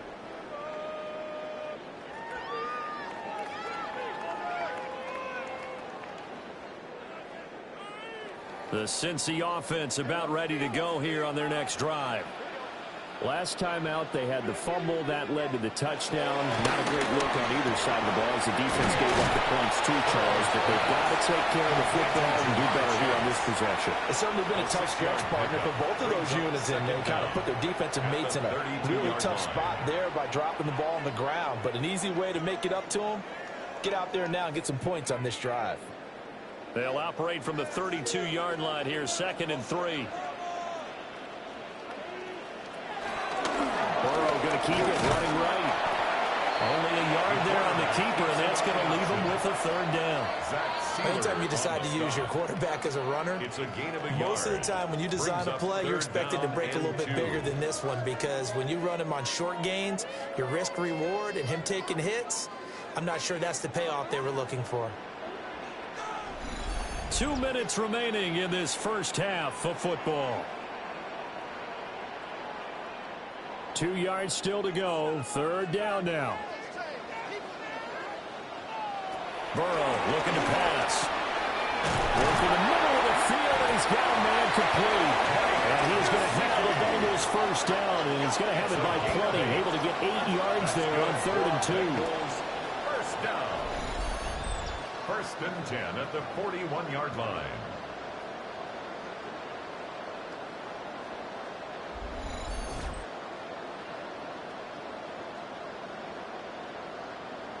That's a big conversion there on 3rd down, because they did not want to give the ball up here late in the half. They'd love to take the clock all the way down and score. This will definitely help the cause. Got him in. It's Brown. It'll go as a gain of 4. And it's 2nd down. All defenses worry that whenever anyone catches the ball and has a head of steam come out of the backfield, it can turn into a big play with missed tackles or he runs through people. But they were right there waiting, and they stopped him for a minimal gain. From the 46-yard line, a 2nd down and 6. Throw out wide is incomplete. Well, the great coach has said football is really a simple game. Rush theirs, protect yours. And he's talking about those guys throwing the football. In this situation, the rush one, hitting the quarterback and forcing him into an incompletion. So after the 2nd down incompletion, they'll come up now against a 3rd and 6. To the air again, Burrow. Oh, he'll let one go deep for Higgins. And that will be incomplete. They weren't scared to let it fly, but it falls to the ground and brings up 4th down. Quality coverage that time to slow down what's been the main source of offense against them thus far. Got to find a way to slow down that ball in the air. So on 4th down, out is Ryan Rico to punt. Malik Washington deep for Miami. And he couldn't get it to check up. That kicks all the way into the end zone for a touchback. The Dolphins taking over now late in this first half. Charles, you're down multiple scores, less than a minute left here. But with that deficit, they've got to try to at least work their way into field goal range to try to muster something out of this drive. And I'm going to go ahead and date myself one more time, because I'm going to quote an old Smokey and the Bandit lyric. They've got a long way to go and a short time to get there. But they still have time to get it done. So I'm looking forward to watching them mount this drive and see if they can get some points out of it. Here's Tagovailoa to throw. A short one here, secured by the tight end Waller. Now the Dolphins going to burn the first of their timeouts as the clock shows 50 seconds to play here in half number one. And there wasn't much room for the big tight end to do much after the catch. But at least he was able to pick up a solid gain to help his offense continue to move in the right direction. From the 26, they'll line up on 2nd and 4. Tua sets up to pass it. Looking again for one. He's got him again. The Dolphins going to take their second timeout. So as they talk it over, we step aside. It's been a very one-sided game so far. They got to change what they're doing right now, don't they? You can't wait till the halftime speech to make an adjustment. No, you can't, because if you're doing it right, you're adjusting from series to series, and they need a big adjustment here to try and put some points on the board. So they'll come up 1st and 10 now from the 33. Looking to pass. Tua. Open man, Westbrook-Ikhine. The Dolphins will use the last of their timeouts as they'll stop it with just over 40 seconds to go in the first half. At the 41-yard line.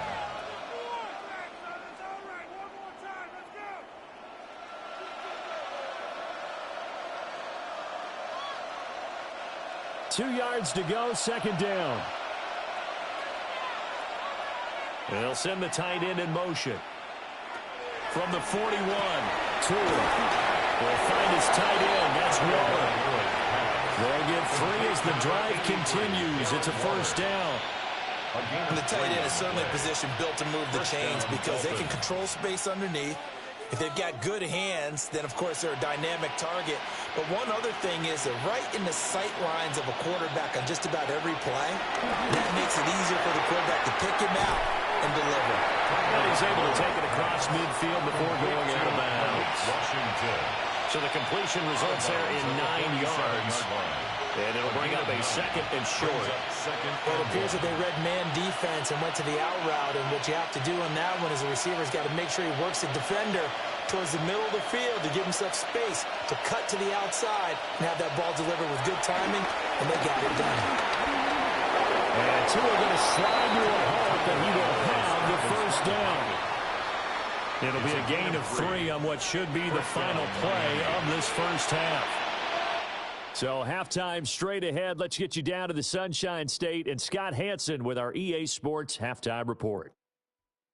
All right, Brandon, thanks much. Welcome in, everyone, to the Orlando studios. Scott Hansen with you for a quick recap of the first half, which has been strongly one-sided. This is heading towards blowout territory unless they can come from behind and get themselves a victory. Let's find out what happens in the second half. Let's go back out to the commentary team, Brandon Godden and Charles Davis.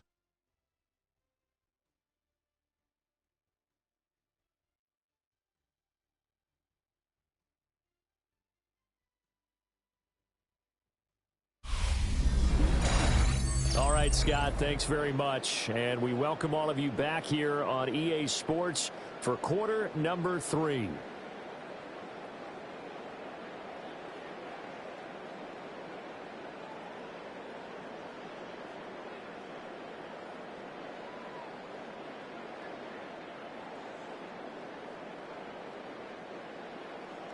The Dolphins down on the scoreboard, but they'll have it first as we get going in this third quarter.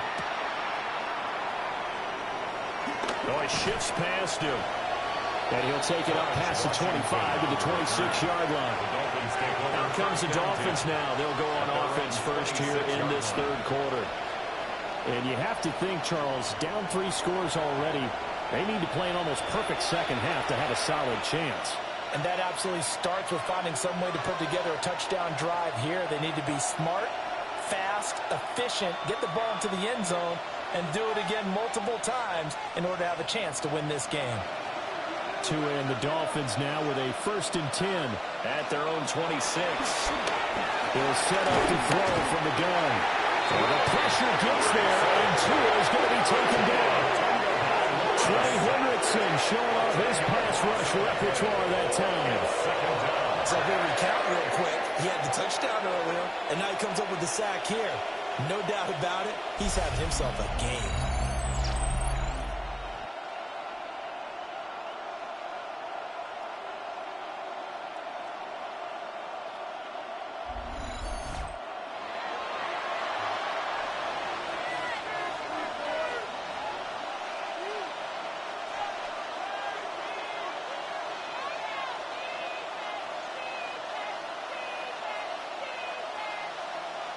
And they need to work to at least get some of this yardage back after the sack. 2nd and 19.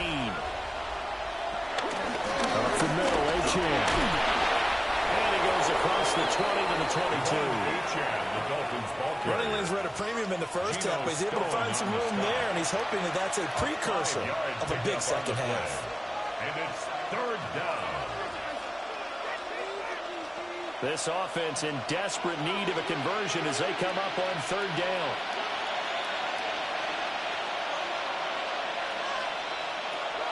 He'll drop to throw. And he'll be taken down by the Bengal pressure. They overload him that time with a safety blitz, and he winds up being dropped for a loss of 7. I think we've seen this before. Someone's down 3 scores. That situation there, it's just going to add to their growing frustrations, don't you think? Yeah, a bad number 3 right now. 3-score game, 3rd quarter, 3 and out, not what they wanted. And you can tell on the sideline, those faces are getting a little bit longer as this one goes.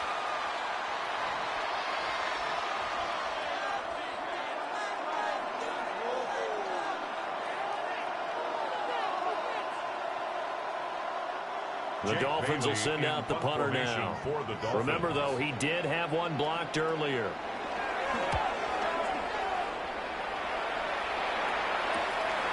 The return is Jones. They'll call it a punt of 44 yards. The return was for 7. And the Bengals will take over here 1st and 10. So here are the Bengals now as they get their first possession of this second half.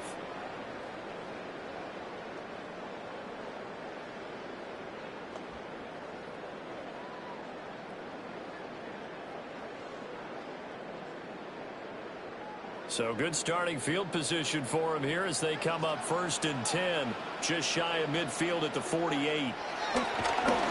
Off the play fake. Here's Burrow. So they'll get nothing out of that play. And will bring up 2nd down. That was a simple throw and catch, but even with that completion, 0 yards gained, so they're behind schedule on down and distance. I think they were hoping to get it to him. He could make a man or two miss, but that window closed quickly. 2nd and 10. Burrow on play action. This one complete to Yoshibas. And he is going to lose yardage here. They'll wind up losing 3 here on the play. And they'll be facing a 3rd and 12. And we constantly talk about people being on the same page. In this situation, the two of them saw the play with the same eyes. They understood where the open spaces were going to be, and they found a way to get there to pick up a new set of downs. From the gun on 3rd down is Burrow. Over the middle here. And he is going to have a Bengals first down as they're able to get the 3rd down conversion. It's a gain of 20. That's good for a Cincinnati Bengals. 1st and 10 at the 34-yard line. And while we may be looking at the scoreboard, this offense certainly is not, because they're showing no signs of backing down, even with a 3-score lead here in the 3rd quarter. I think they keep taking their shots. They've seen blown leads happen throughout this league. They don't want to fall victim to it themselves. From the gun, a give to Brown. And the reinforcements come in as they're going to stop him behind the line. 2 yards the loss, 2nd and 12. He's still having trouble moving the ball on the ground. Yeah, so much for halftime adjustment. Sometimes the best adjustment you make is no adjustment. You just do things better. But in this case, I think an adjustment was in order. They may have to change up and start throwing the ball around a little bit more. Now it's Burrow. Towards the end zone for Brown. And that is caught. He's got it for a Bengal touchdown. Chase Brown, 35 yards. As his guys are able to push that lead out a bit further. So another touchdown there, and even though we're still just here in the 3rd quarter, kind of hard now to see them giving up this lead. And this is just an offense that's imposing its will right now. You name it, they're able to do it. If you're the play caller, whatever you want to select is there. You want to run it, you want to throw it, pick a play, any play. They're rocking and rolling right now.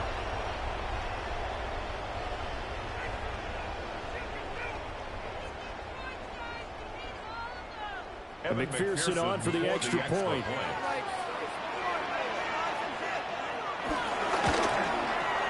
And that'll increase their lead to 28. Makes the score. 5 plays there on that drive. And it ends with a Bengals score.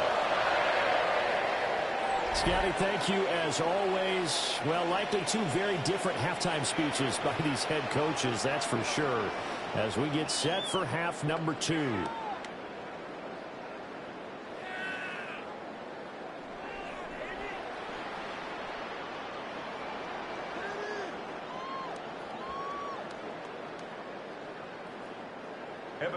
After the touchdown, McPherson on to kick this one away.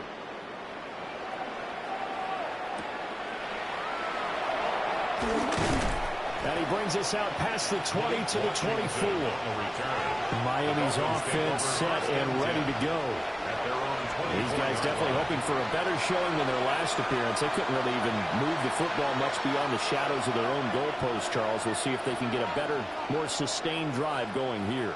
Yeah, and every team that we ever talk to says the exact same thing. When you start a drive from that deep in your own territory, the goal is a minimum of at least 2 first downs, because even if you have to put it down, you change the field position, right? You flip the field a little bit. They didn't get that done. This time they want to string together a nice drive and help themselves out. 4 yards on the pickup. It'll be second down. Well, this defense, they've got the 4-score advantage, and you can see why they continue to bottle up the run game, and really they've just been sharp in all facets here in this one, CD. Yeah, they've kept that offense in check the entire game, and I think it's been led by what you just talked about, that defensive front, which has not allowed them to run the football and establish control of the line of scrimmage. The Bengal pressure gets him that time. Down he goes. There for the sack, B.J. Hill. And it has been a rough afternoon for him trying to get rid of the football. See, that's now 5 sacks. How'd you like to be the offensive coordinator, the offensive line coach, trying to come up with an answer for this pass rush? What blocking assignments do you change? Can guys play a little bit better? And we're seeing the end result on the scoreboard. Long day in the pocket for their quarterback.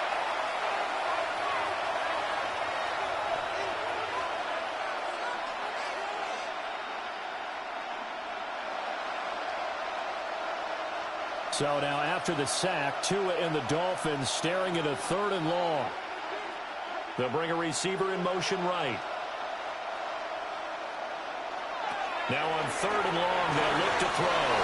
A quick throw there, that's going to be incomplete. And you can tell just by looking at it that this offense is a frustrated unit.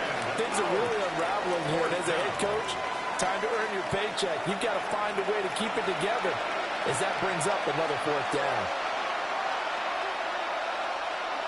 The Dolphins will send out the punter now, as he'll come on to kick this one away.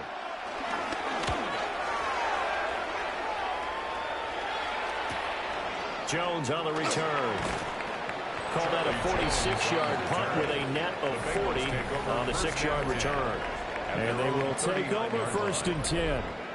Joe Burrow and the Bengals set to go back on offense. He really continues to pick apart this defense. Last drive, perfect, and it culminated in his 3rd touchdown pass. As long as we've been doing this, how many times has a player in this type of a zone described the game as really slowed down? Yep. So right now, instead of warp speed, it's snail's pace. Snail's pace for him, and he can do whatever he wants with it. He has all the time in the world to throw the ball, and his offensive line has been giving him that. That play going for 16 yards to start the drive. 1st down. 1st and 10 at the 44-yard line. This is just more of the same. This defense has had no answer on a lot of these throws. They've let these receivers run wild, and here's another completion for good yardage. Now Burrow. Another one into the hands of Jamar Chase. And he'll be out just a yard or 2 shy of the 30. Another connection between the two. This one good for 12 and a 1st down. Well, up big, but still not hesitating to take some shots downfield, CD. I guess they really want to hammer home their dominance in this one. Yeah, that much is apparent, partner. If they keep completing throws like that, they'll keep that gap awfully wide as they've established already. This is Brown going up the middle. And he'll lose yardage. Brought down at the 32. This drive starts with 2 steps forward and now 1 back. A pair of first downs, and here a loss of yardage. I like the strategy. Extra tight ends, extra beef. They want to run the football, but that means they run it inside. If you get strung out on the perimeter, you're in peril. Yeah, we saw the result, negative yardage. From the shotgun, it's Burrow. Over the middle, that's caught by Chase. And just 3 yards on the catch there. He couldn't get away. And 3rd and 8 now. Brings up 3rd and 8.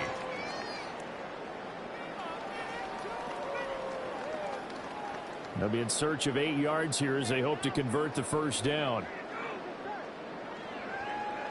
Now it's Burrow. And that is incomplete. I would describe the way that he's played today as mature. He's already moved on mentally from that incompletion, and he's more than ready to throw his next pass downfield. So on 4th down, off goes Burrow. On comes Evan McPherson for the Bengal field goal. From the left hash, this from 46. McPherson's kick is good. And that will extend their lead even further. So tack on 3 more, though this, it's just a rare drive where they did not find the end zone. Yeah, you're right about that, partner. But at this point, I don't think you're too concerned about that. You just want to possess the football for a while and drain the clock. If you can get 3 out of it, that's great, too.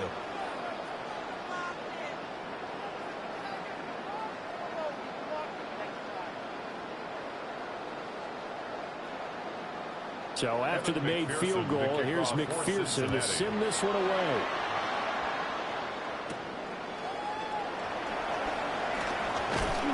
And he takes this near the 25. Just a little pass there. Call it the 26.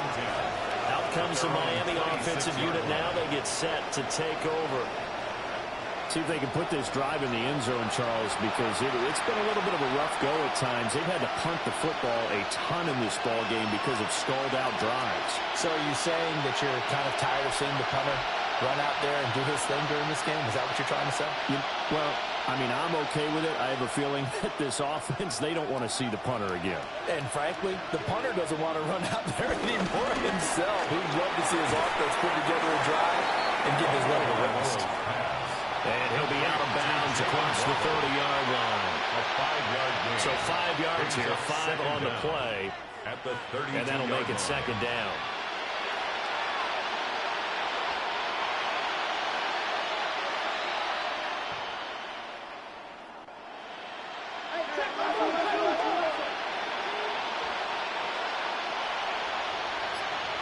Throwing now is Tagovailoa. Washington with a catch, middle of the field. 2nd catch for him today, and it'll wind up a first down. Washington. An 8-yard pickup. And a Dolphin first down.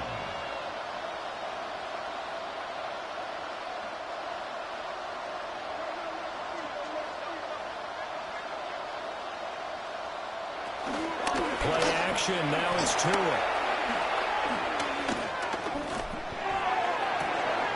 Got a man, it's Darren Waller. And they're able to work this to the 25 before it's all said and done. It's a gain of 34. Now look, you're not going to be able to get this all back at once, but that certainly helps. So you're saying 3 yards in a cloud of dust, not the strategy? I go aerial attack. Yeah, I think that's what has to happen. And if you're going to run it, you need to break off big chunks. We just saw a big play right there. They need plenty of those. This will be caught. It's Waddle. Able to get him down, but he does reach the 5. And between the last 2 plays, they moved it over half the length of the football field. How about the way they're moving the ball down the field? They had a big play a moment ago. Followed it up with another nice one here. And before you know it, they're already looking at 1st and goal. Running right, here's Achane. And he's going to lose yardage here. That's going to go as a loss of 2, and it'll be 2nd down. A loss of 2. Boy, it's the same old song, isn't it? And right now, this one doesn't sound too sweet. They've been thoroughly outclassed so far. And there's another tackle for a loss. Yeah, that's something that we've said quite a bit in this game.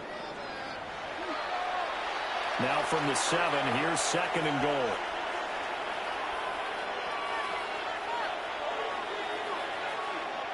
Now Tua.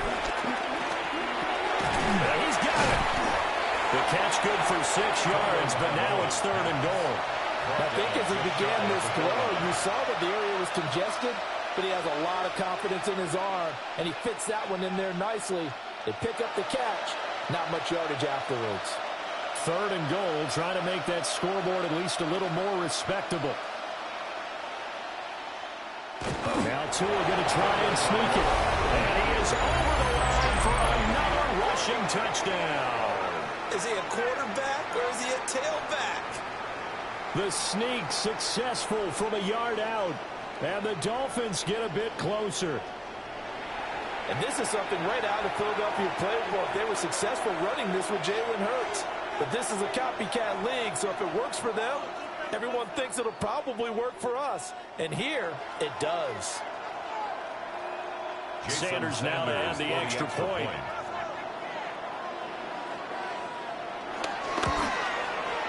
And the lead is down to 24. Makes the score. So that drives 7 plays in length. And it was Tua Tagovailoa who called his own number and finished it off with a touchdown run. Scotty, thank you as always. Well, likely 2 very different halftime speeches by these head coaches, that's for sure, as we get set for half number 2.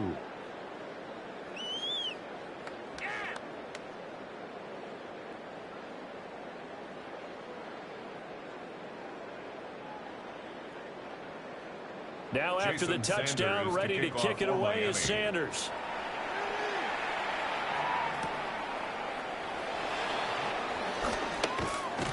And up to about the 26-yard line, just across the 25. The Bengals offense and their quarterback headed out for this next possession. And he had it going in the first half, that's for sure. He's really had his way with his secondary. They've been powerless to stop him, and he'll look to keep it rolling right here.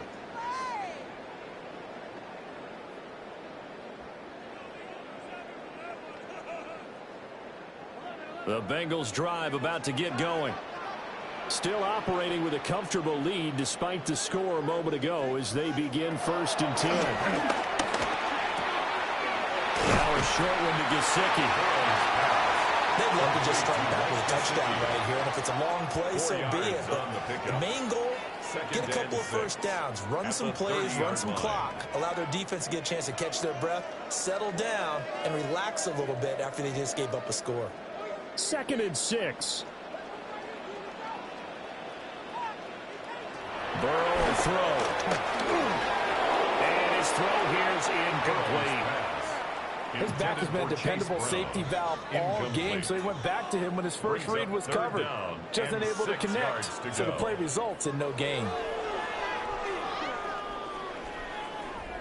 So after the 2nd down incompletion, they'll come up now against a 3rd and 6. From the shotgun, Joe Burrow. He's got his target. That's complete. And he's going to have the Bengals 1st down as they're able to get the 3rd down conversion.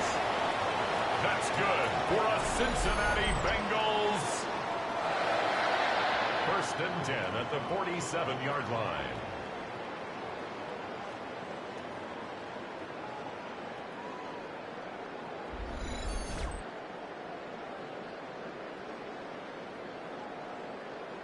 This offensive game plan has just been sensational. I mean, when you think about all the different ways they've gotten their receivers open so far, it's really been impressive. Scheme, design, execution. An inside give, Brown.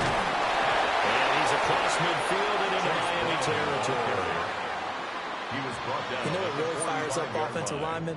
When the guy that is carrying the ball behind them can create his own space and break a tackle along the way. 2nd and a couple.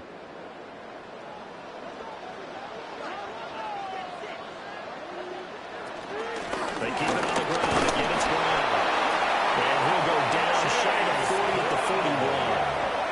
They'll get 3 as the drive continues. It's a 1st down. The way things have gone in this one, the running game's been something of an afterthought, and that's not been too bad for them, has it? Yeah, the offensive returns have been good, but I guess we figured he in the ground game would be a bit more involved.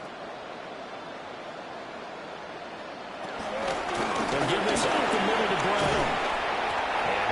this one inside the 35. They're in a pretty good spot right now with a convincing lead. I think this is where they put on the boxing gloves, start to try and pound them into submission. And the offensive line, they've controlled this game. I don't see why that trend would change now. From the 34-yard line, here's second and a couple.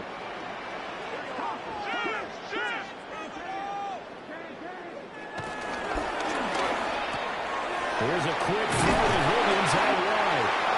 And Higgins is going to have a Bengals first down as the tackle is made at the 28-yard line. 5 yards is the pickup there as that extends this drive. First and 10 at the 28-yard line. So first and 10, and if they score on this drive, might have to start digging in our second half blowout material. Shotgun handoff to Brown here. And he went nowhere. He'll lose yardage back to the 29. It's a loss of 2 there, bringing up second down. Part of the thinking when you bring in extra tight ends, you're hoping that each of your guys gets those one-on-one blocks and creates a crease for your runner. You know what the converse is, though? You've got to win those one-on-one blocks, and when you don't, that's the result you end up with. They're passing here. Joe Burrow. Gesicki hauling in the quick throw. So the pitch and catch good for 11. And they'll be faced with a 3rd and inches. Well, that's always a good place to throw it just because he's one of the biggest targets not only on this team but in the National Football League. And you and I both know the quarterbacks love these large-bodied tight ends, and why not? Nowadays, they're really wide receivers who are just taller and have a little bit more weight. These guys catch the football, make big plays downfield. In the old days, we wanted them to block. Now coaches want them to catch the football first. First and 10 at the 17-yard line. There may have been a little bit of an element of surprise there. 3rd and inches, and they go quarterback sneak. I still feel like this is a play that often is reserved for 4th down. Here's a give to Brown. And he'll go down here at the 12-yard line. 3 quarters in the books. We'll return with more after this break. You're watching the NFL on EA Sports.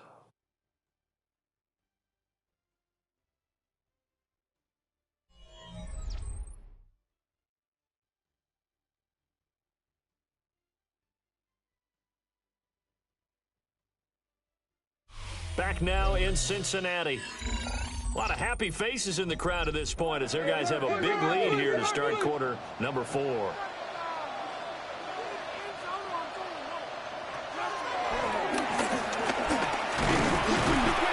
he'll get this one down to about the 10-yard line. He'll get 2 on the keeper, but it becomes now a 3rd down. But that's all about doing the dirty work right there defensively. Second and short yardage, that's all about plugging those gaps, not giving a running back a crease to run through, and has a nice job to hold him just a couple and force a 3rd down. So they need 2 yards here on 3rd down. Remember, they're already 2 of 2 on 3rd down conversions on this drive. There's that man again. It's complete. And this play doesn't go anywhere. Backwards, losing yardage to the 11. They completed the screen on the perimeter, but boy, that was textbook defense. Exactly as you're taught to play against a wide receiver screen, and they snuffed it out for a loss of yardage. So on 4th down, off goes Burrow. On comes Evan McPherson for the Bengal field goal. From the right hash, and this one just a chippy.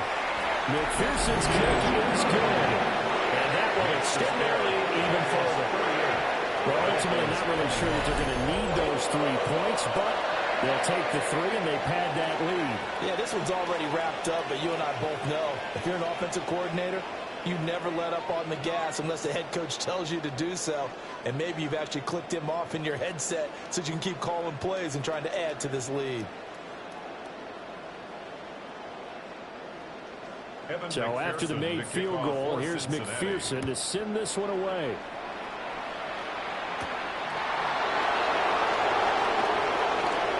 Good footwork at the 30. And good starting field position. He'll get this one all the way up to about the 35-yard line.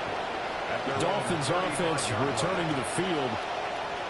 We said it at halftime that they would need a nearly perfect second half to erase that deficit that they were facing, CD. But unfortunately, the second half has pretty much been a carbon copy of the first. Yeah, that early lead was almost insurmountable the way their opponent was playing. And, partner, they do have some good news, though. This one is getting close to being over, and they can try and hit the reset button starting tomorrow. Tua sets up to pass it. To the right side and complete to Washington. And he'll be out of bounds, but able to get it up past the 45. Washington. A gain of 11 to kick off the drive, and it's a quick first down. Well, this game was decided a while ago, and that completion there is going to artificially inflate his passing numbers. So right now, the only one really applauding probably his agent as he thinks about angling for a new contract. Here's Tagovailoa to throw. The swing zone underneath to Ochan. Calling a gain of a yard, and it'll be second down. You got the big lead defensively. Willing to give them that underneath stuff, right? And this is why you work on your tackling. Tackle them after the catch, inbounds, keep the clock running. Just go ahead and bleed the game out that way. This is 2nd and 8. Going to the air. Tagovailoa. That is caught downfield. It's Waller. And they'll have it in the red zone before he crosses over out of bounds. 33 yards that time. Despite writing it down on my notes, I never give enough credit to the offensive line, and we have to here. The protection, that's what made this play a success. Quarterback had to wait for his crossing route to develop, and that takes a little bit of extra time. Excellent job by the big fellas up front. Well, swing is complete out to Hill. Down he goes at the 10 with a solid pickup of 8. An 8-yard gain brings up second down at the Bengals' 10-yard line. Ball resting on the 10-yard line. It's 2nd and 1. Looking to pass. Tua. Quick throw there is incomplete. Nowadays, quarterbacks don't mind throwing into coverage because of the confidence they have in their receivers to come down with the ball. But sometimes you have to be careful you don't get too confident and throw an interception. The offense on 3rd down. They've converted 5 times in their many chances thus far. They're up against a 3rd and 1 situation. Now Tua going to fake the jet sweep and the handoff as he'll drop the throw. And that is caught. Touchdown Miami. Tyreek Hill on the touchdown pass from Tua. And with a small measure of revenge as they CD, and he looked right off the line like he knew that ball was coming his way, and he secured it for 6 points. Yeah, I think when you're leading by a healthy margin already, it actually loosens you up and allows you to take maybe a few more chances and definitely play with more confidence because he certainly saw something he could exploit in the defense. And he made sure to let his quarterback know, just get it to me. And the rest was all up to him, and he delivered and made it a 3-score game. Extra point up and good by Sanders. And the lead down to 20.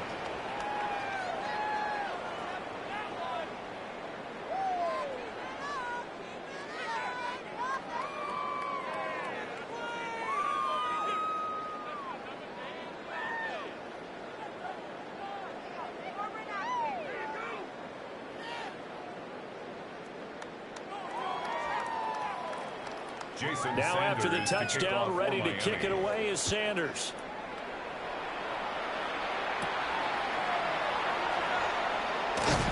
And a decent return out to the 27-yard line. Cincinnati set to take over once again. Well, the win for them at this point seems pretty assured. I mean, still a decent amount of time left here in the 4th quarter, Charles, but you got the football. You're up 3 scores. They have to be feeling really good about where they're at. I love your observation skills, partner, because I think you saw them charge onto the field fired up about another chance to get into the end zone. Looks to me like this group is ready to crush any hope left on the opposing sideline, and they want to do it with some gusto, too. And down right around the 32-yard line, 4 yards on the pickup.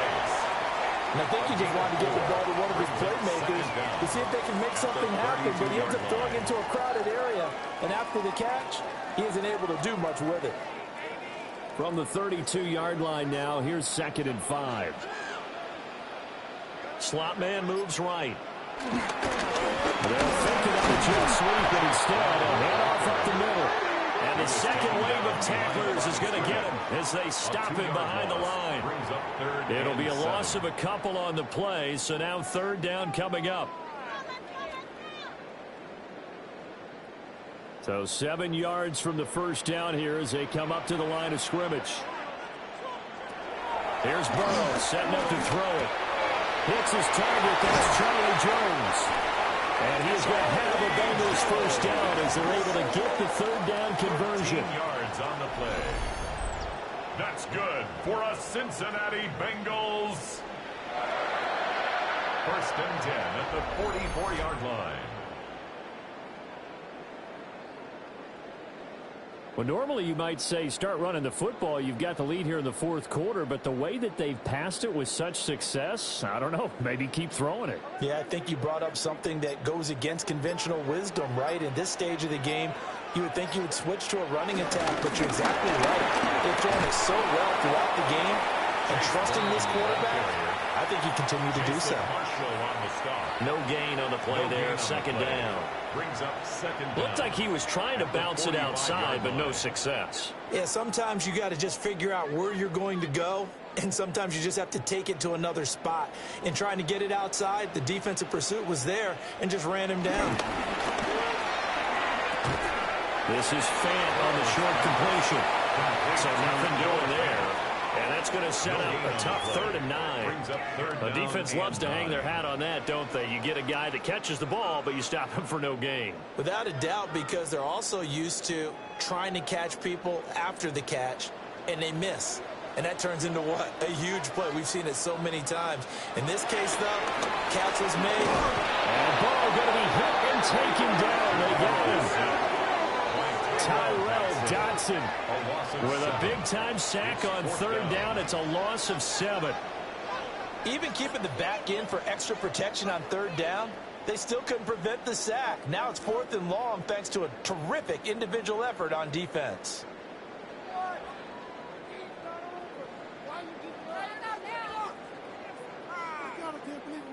The Bengals bring out their punter now as he'll punt it away for the second time.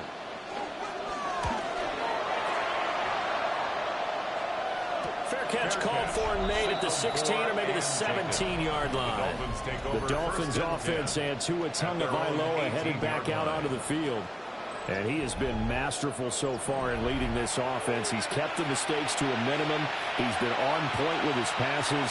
And he's generally been one step ahead of this defense all game long.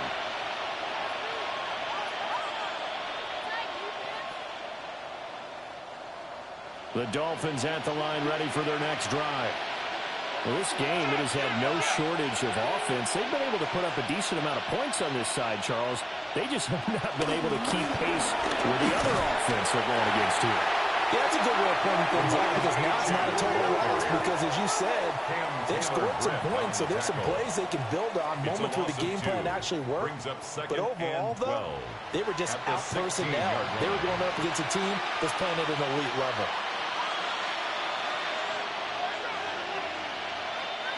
So the opening play of the drive goes backwards. Now they'll come up on 2nd and 12. Here's Tua. Short throw going to be caught by Waller. Will go down as a gain of 6. And it brings up 3rd and 5 now. That's a staple of this offense. Drag route to the tight end. Yeah, he's unable to use his size to break off much more yardage after the catch, but still an effective gain nonetheless. They'll need 5 on this play to move the sticks. From the gun, it's Tua. Over the middle and complete to Waddle. And this won't be enough. Stopped a yard short after a gain of 3. 4th down. A gain of 3 yards. A short gain that doesn't get them the first down brings up a 4th down situation. Really nice job defensively. They knew where the sticks were. They got the stop before it. All right, they're going to try and keep hope alive here on 4th down. They're going for it. They'll go. H.M. And this winds up a disaster nowhere near the marker. The Dolphins can't convert on 4th down. And now possession's going to go over with a football at the 20-yard line. Well, at this stage of the game in the second half, down 3 scores, I guess they felt like they needed to push. And let's face it, with this deficit, if they give up another score here after they didn't get it, does it really matter? Right. It really doesn't. They had to go and try and make something happen if they had any chance of winning this game.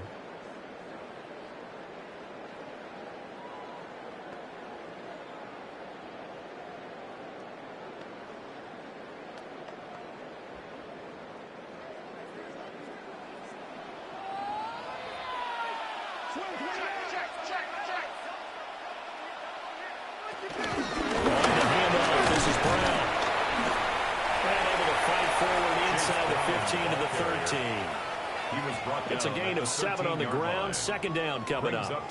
Good gain there on first down. It keeps them in a running situation probably. They did everything right on that play, didn't they? They got the leverage up front, good blocking, nice hole for him, ends up picking up nice yardage, stays in bounds to keep the clock rolling.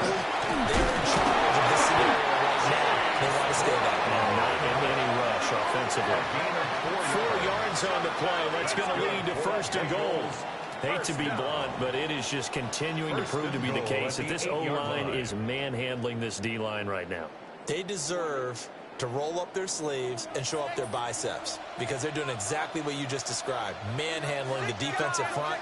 They've got the leverage, they're powering through, and they're controlling this game. Slipped one tackle, but no more as he's knocked to the deck behind the line of scrimmage. Dropped behind the line by Cam Smith. Bear in mind, that wasn't a big lineman back there for the tackle for loss. That was a cornerback. So are you saying the myth has been shattered? That all of them are not just cover corners? Some of them actually will stick their nose in and tackle when necessary? That's what we just saw, isn't it? And now they will throw in Rupero. His pass caught with the 4. A touchdown-saving tackle there. Now it's 3rd and goal. The passing game continues to be their friend. Even with a stable lead here in the 4th, Charles, they're going back to that well. Yeah, with their overall philosophy, you know that they trust their quarterback. He's been able to throw it well. They continue to throw these safe passes.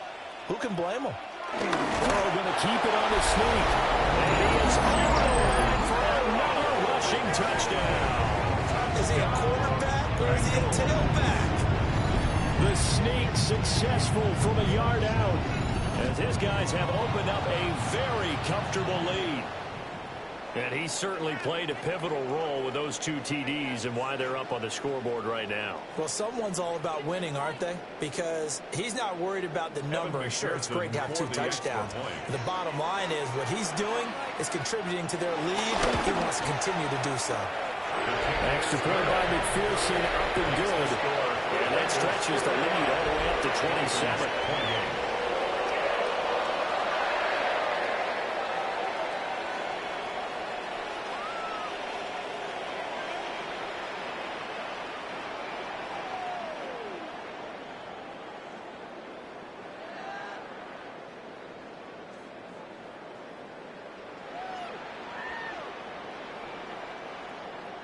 After the touchdown, McPherson on to kick this one away.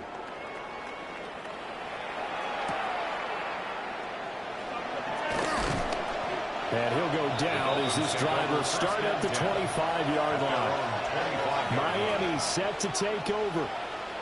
Charles, we know that this offense is aggressive. We saw that last drive. They went for it on 4th down, didn't get it. Then they give up the touchdown. So now you feel like they really need to respond here. They certainly do, but let's face it. Sometimes when you take that risk, you understand if you fail, a little more onus goes back on your ball club to try and pick themselves back up. Tagovailoa and the Dolphins come up 1st and 10 at their own 25-yard line. They'll come out throwing here to start the drive.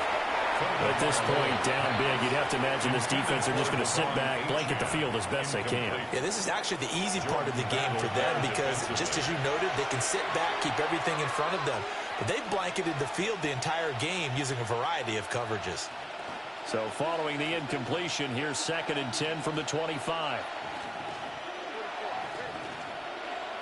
2 are going to throw. They'll find a man over the middle. It's Washington. And he's brought down, getting this one up to about the 35. It's a gain of 10. 5th catch of the afternoon, and that gives him a 1st down.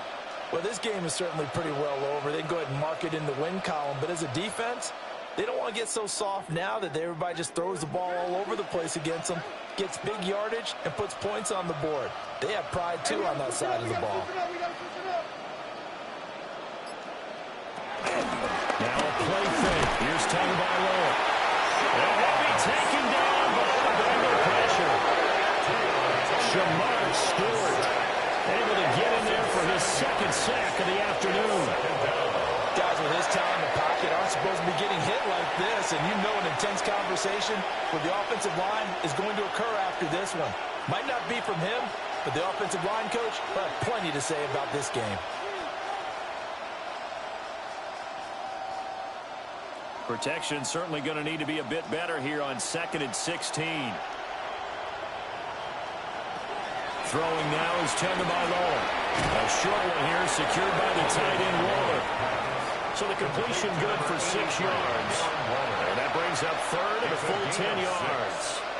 Looked like the screen pass was taken away there, but what a nice job improvising, finding other options, and completing the pass anyway. 3rd down and 10.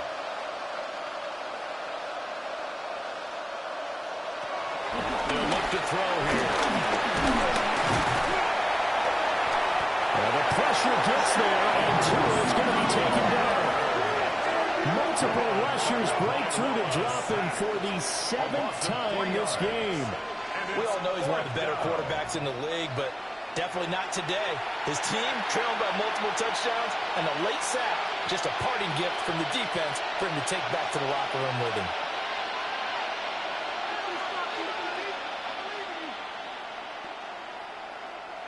And they're indeed going to go for it here on 4th down.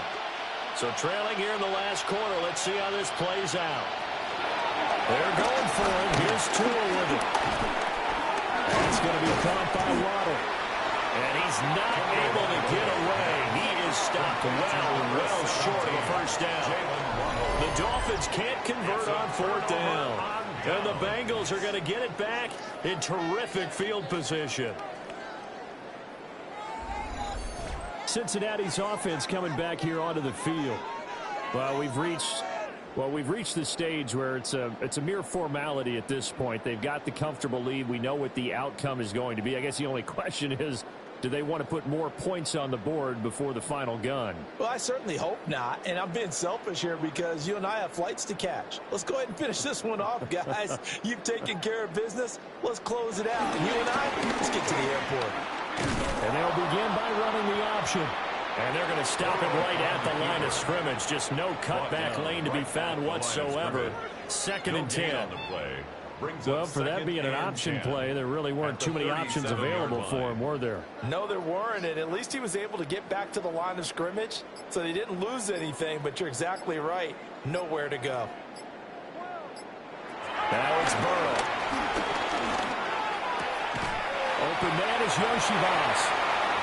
And we'll get 2 or 3 out of that one, as that is going to take us to the 2-minute warning.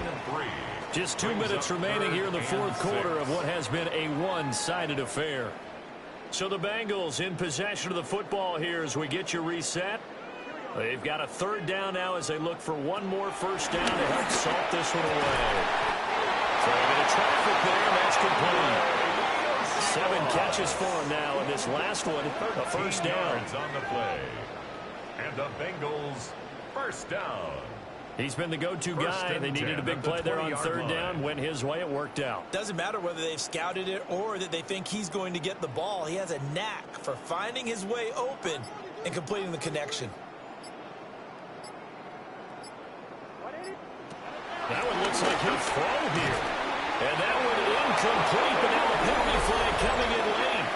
That might be PI. Well, CD, that helps the home team as they try to erase this deficit. Give them the penalty for pass interference on the defense. Yeah, and they certainly haven't been happy with what they've seen so far, have they? They're certainly hoping that that call now might get the fans back into this one. Running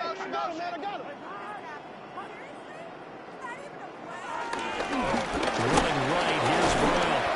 And that play going absolutely nowhere as he's belted before he could get out of the backfield. It's a loss of 4 on the first down play. They had 3 tight ends in that formation. That's almost a universal sign that they're planning to run the football. But how about the defense there? They met force with force and caused a stack up behind the line of scrimmage and threw him for a loss.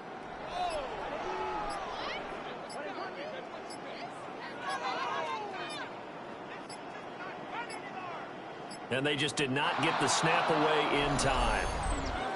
Delay of game, offense. So that flag will set him back 5 yards.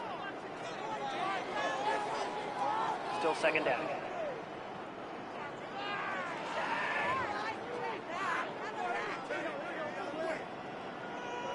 Burrow will throw. That's taken in by Higgins. Call it a gain of 6 on the play. And that'll bring up a 3rd and 11 situation. That's a gain of 6. Brings up 3rd and 11.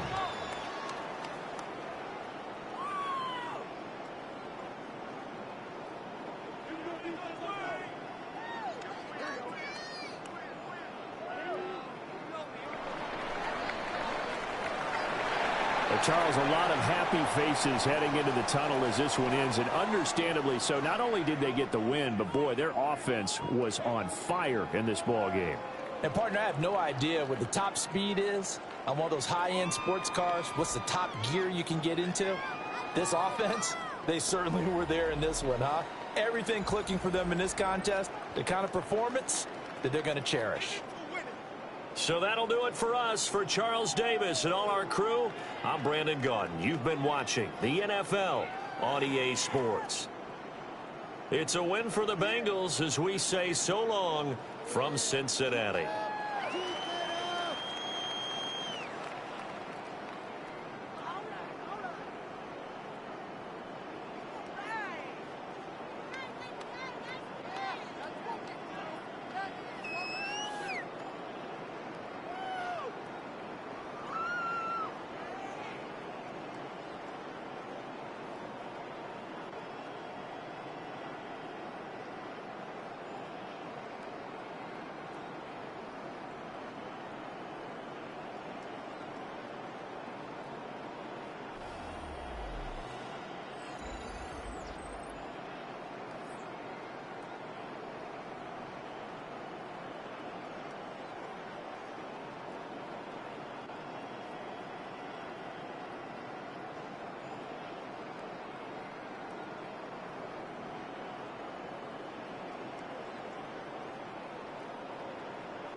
of the NFL on this fine afternoon brings us to historic Baltimore, Maryland, and M&T Bank Stadium.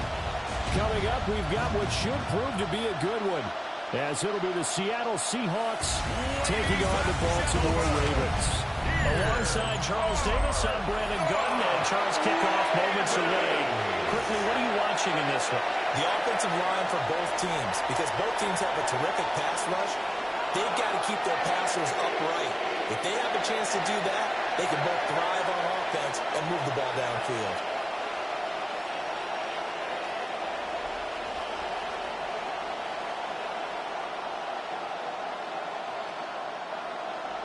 Tyler Luke. 22 men ready to do battle. It's time to dance. And off we go from M&T Bank Stadium. And he'll be stopped up at the 25. So out come the Seahawks now for their first possession. As we take a peek at Sam Darnold, the former USC Trojan and third pick in the 2018 draft.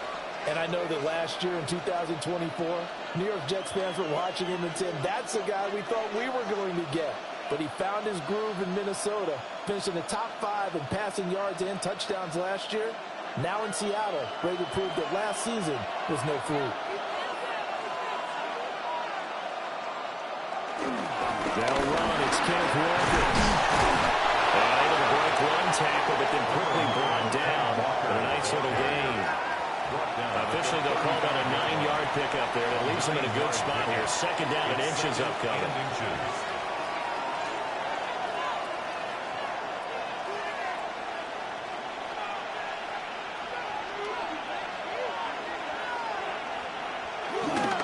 Sticking with Walker on second down.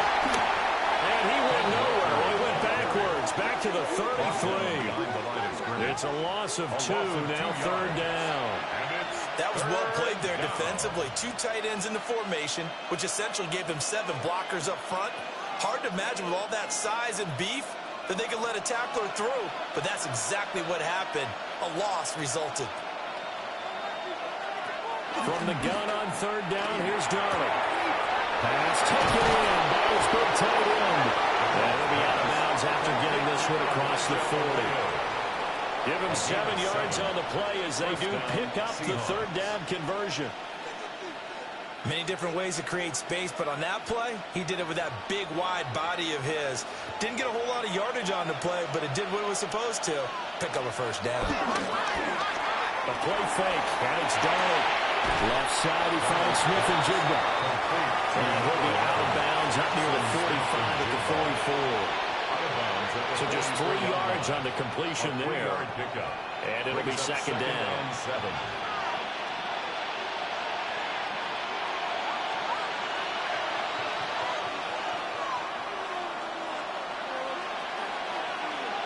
Now it's Darnold. He'll get this complete to Cooper Kupp. And they'll wind up getting this one all the way down inside the 20. 36 yards on the play. They made that way too easy for them. No one is supposed to be that open against an NFL defense. Once he caught the ball, there wasn't anybody close enough to stop him. And he was able to continue downfield after making the catch. Walker now on 1st and 10. And a good physical run that time. He's going to wind up gaining 5 on that one. A quick burst there, and he nicely bit off a pretty decent gain.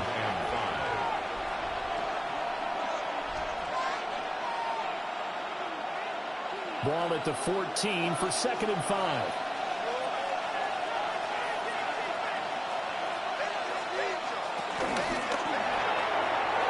Out to the flat. That's complete to his running back. And all the way to the 2-yard line there before crossing over out of bounds. A solid pickup of 12 yards, and now they're knocking on the door. A lot of precision being shown on this opening drive. They've been methodical. They've been crisp. And as a reward, they're going to be set up with an early 1st and goal.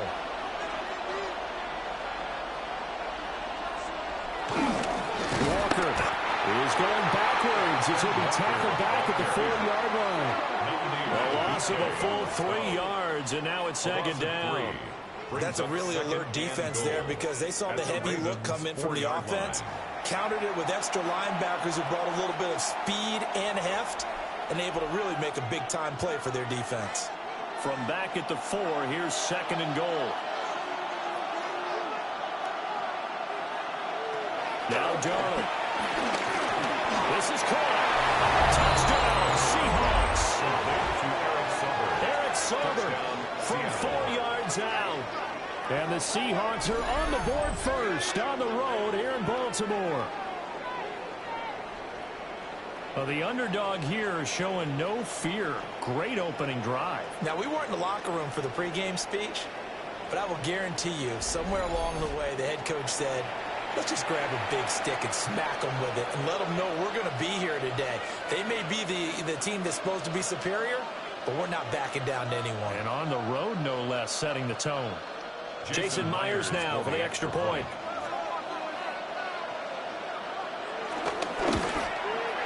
And this will give the Seahawks a 7-0 lead. Makes the score Seahawks 7. That time a 9-play drive. And it all culminates with a Seattle score.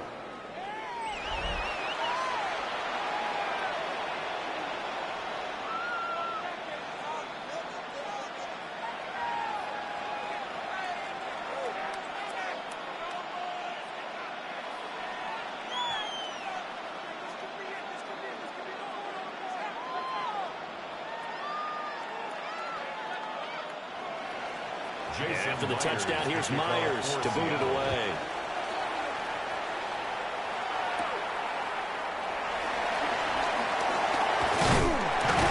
And they're getting down inside the 30 at the 27. Here comes the Ravens on offense, and the man in charge from Louisville, the former MVP, Lamar Jackson.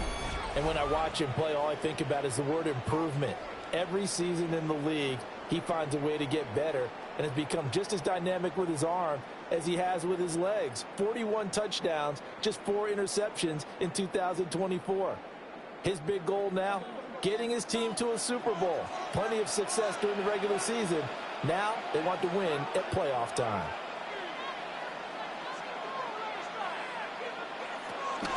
They go play action with Jackson. Short one there, caught by Likely. They'll give him 4 yards there, and it'll be 2nd down. We'll see what kind of mindset they have here offensively after giving up the touchdown on the opening drive.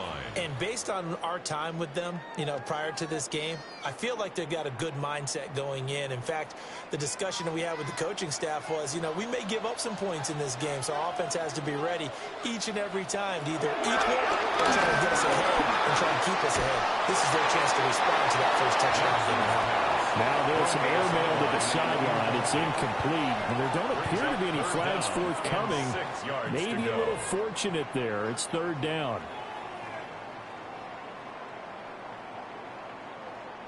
They are in need of 6 yards here if they hope to move the chains. Jackson. That is caught.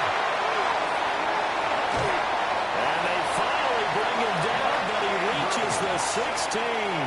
It's a big play there for Baltimore. 52 yards. And normally when you think about huge field flipping plays like this, it's that shifty slot receiver, that burner on the outside. Not here. That's a tight end doing work down the field. Where's the oxygen mask? He's going to need it after that one. A big, big play. He's going to get this one out to his fullback.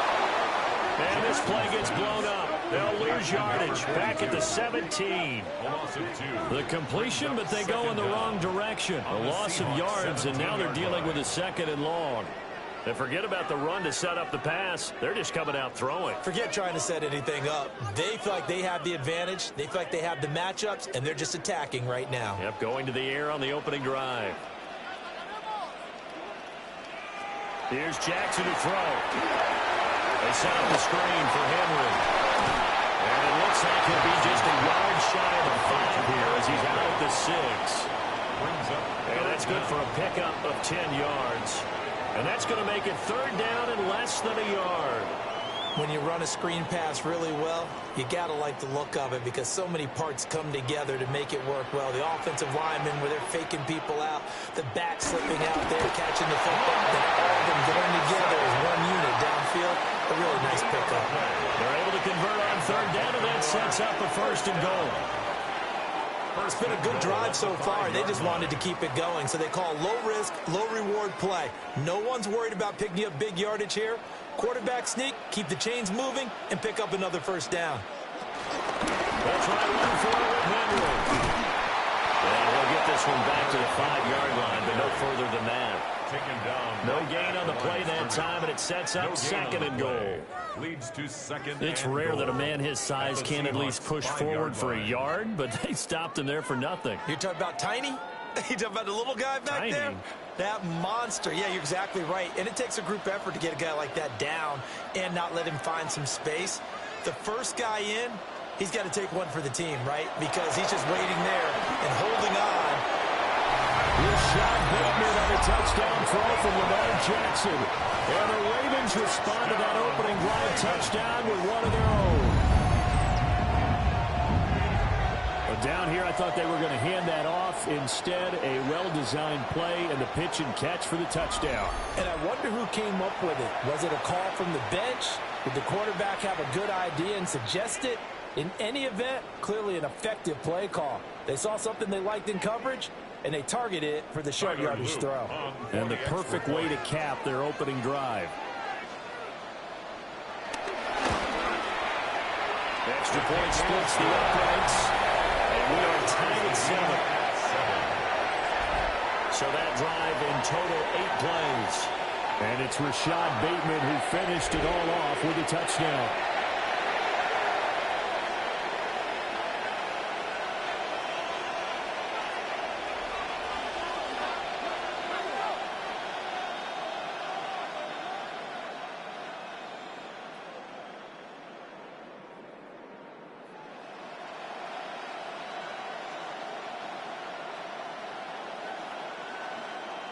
Each team's had it. Each team has scored. 7-7 here as the kick's away.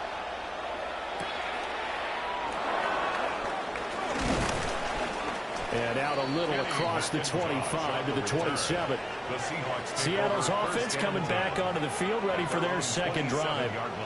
This drive here beginning probably with a pair of motivated groups. Remember, the offense scored a touchdown their last time out. Looking to repeat that in Charles's defense. They were very frustrated after giving up 6 the last time on the field. And frankly, it's just a battle of wills in a lot of ways because you know they're both motivated. They both game plan for this drive, and they both have specific outcomes in mind. To me, it just comes down to who can execute better and which side can step up and assert its will over the other. Throwing left sideline there, but it's incomplete. I like his awareness in the pocket there. Nowhere to go with the football. So instead of forcing it to the sideline, he's just going to put this one into the harbor and live to fight another down without getting wet. Here's 2nd and 10.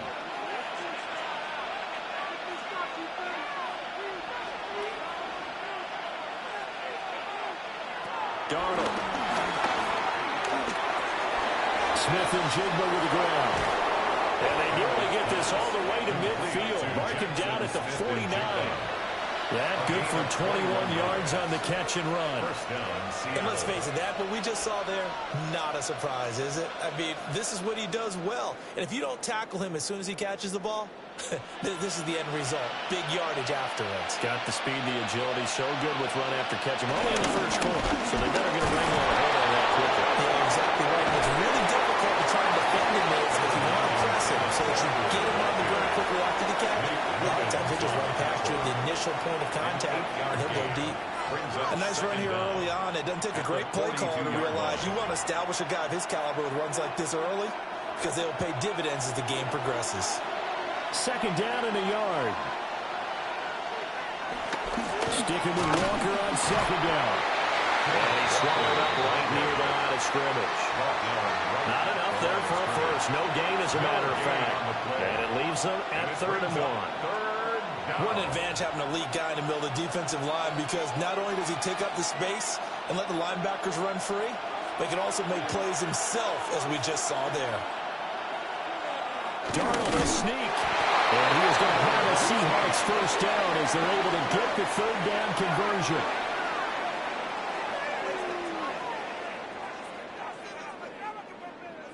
Well, they pick it up on 3rd and 1 on the quarterback sneak, and that's not easily done because there are extra bodies in there on the defensive side, and they're moving forward at the snap. Yeah, I was certainly expecting a handoff, weren't you? Yeah, I totally was. I thought they'd go with a back, maybe try and get a lead blocker in front.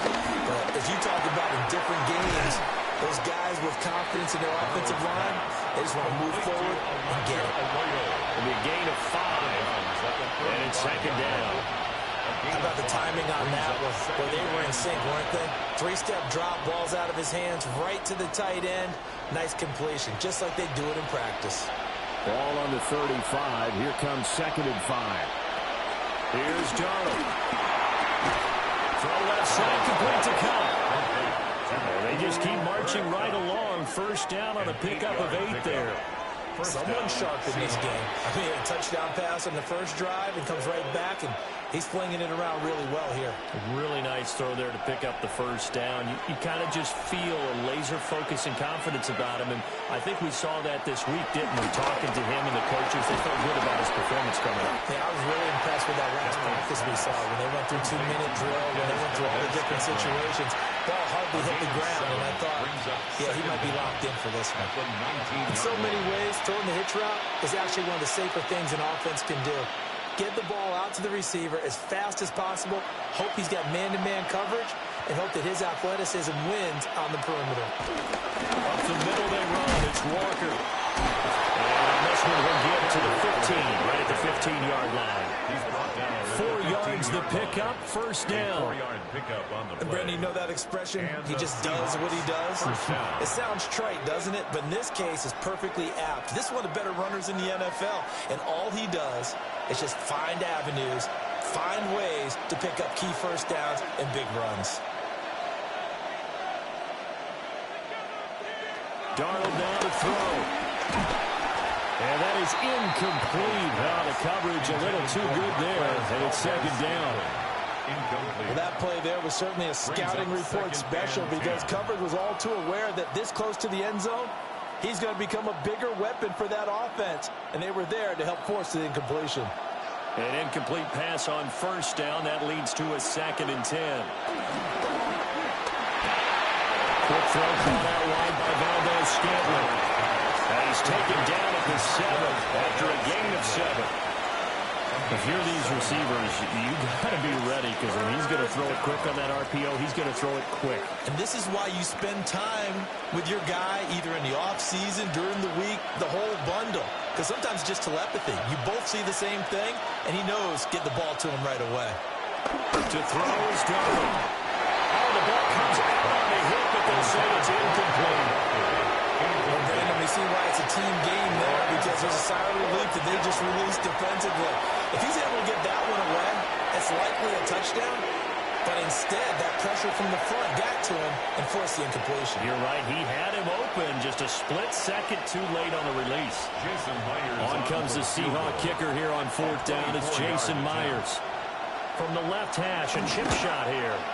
Myers' kick is good. And they take the lead here now at 10-7. So they're able to end that drive with 3 points in this one-possession ball game. And ideally, you want to end every drive with points. Most quarterbacks would tell you, let's end it with a kick, right?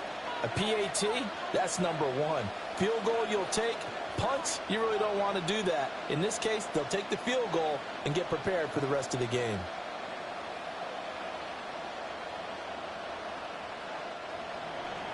Myers now converted on the field goal try.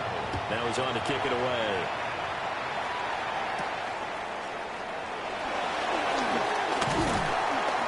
And a decent return out to the 27-yard line. Baltimore set to take over here for their 2nd possession of the game. And they'll be looking to build off of a nice drive last time, a drive that really relied on the quarterback. Making good decisions, distributing the ball well, distributing it accurately, keeping it away from danger. A really nicely run drive. But now the defense, what adjustments do they need to make in the passing game? Pass rush, pass rush, pass rush. Whether it's the guys up front or maybe you bring additional guys, but you've got to disrupt the timing of them throwing the ball. We'll see if they can disrupt it here. And just no chance of turning the corner. He can only get back to the line of scrimmage. 2nd and 10 coming up. Absolutely love the effort there. The ability to flow from this inside spot and stop that one at the line of scrimmage. Nice linebacker play. Still 9 yards to go on second down from the 27. Jackson. A slant route caught by Bateman. And they get him down, but not before he takes it across the 40-yard line. He had the touchdown earlier. This one's going to get him a first down. You can see the time and effort and thought that they put into their passing game because it was evident right there. It looks like a simple pitch and catch, but you and I both know that they have planned for this and worked hard to make it happen. First down carry for Henry. And he'll be brought down, losing yardage back at the 40. That's going to wind up a loss of a full 3 yards on first down. With his size, he's a tough man to bring down, but they do a nice job there stopping his progress and not allowing him to get back to the line of scrimmage. Now they contend with a 2nd and 12 after the loss.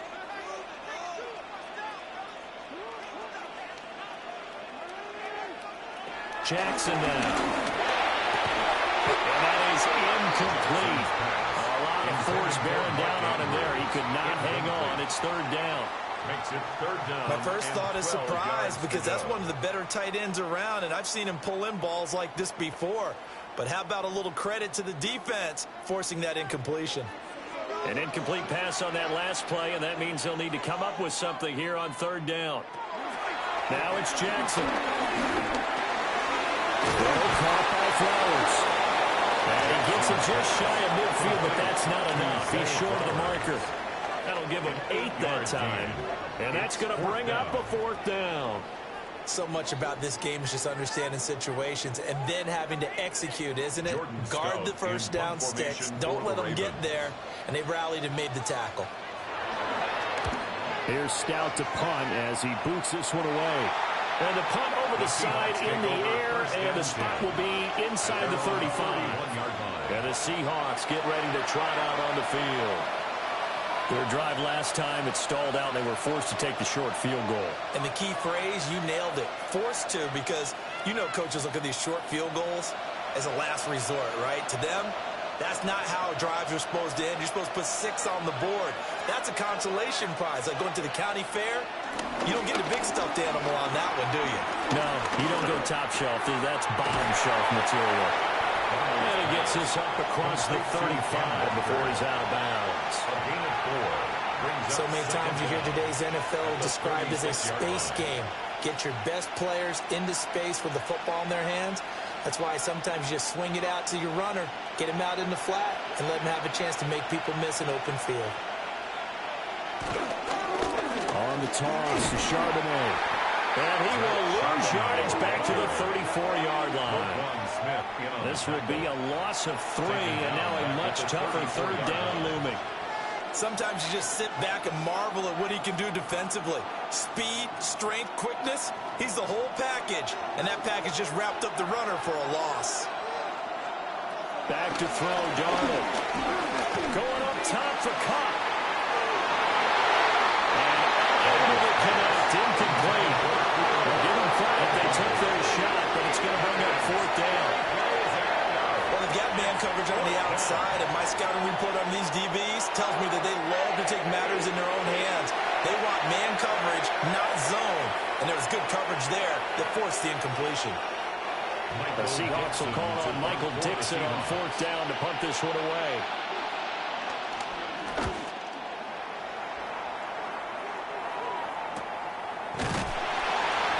So possession goes over here on the punt. And the Ravens will take over. At their own 22-yard line.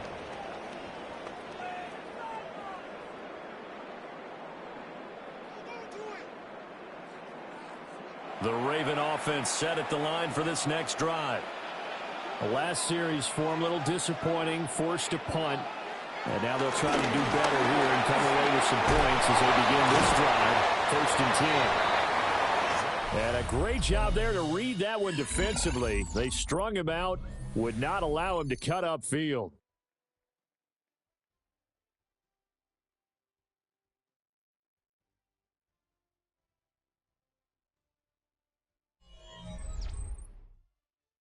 Second quarter now from Baltimore. It's the Ravens in possession as they've got it 2nd and 7.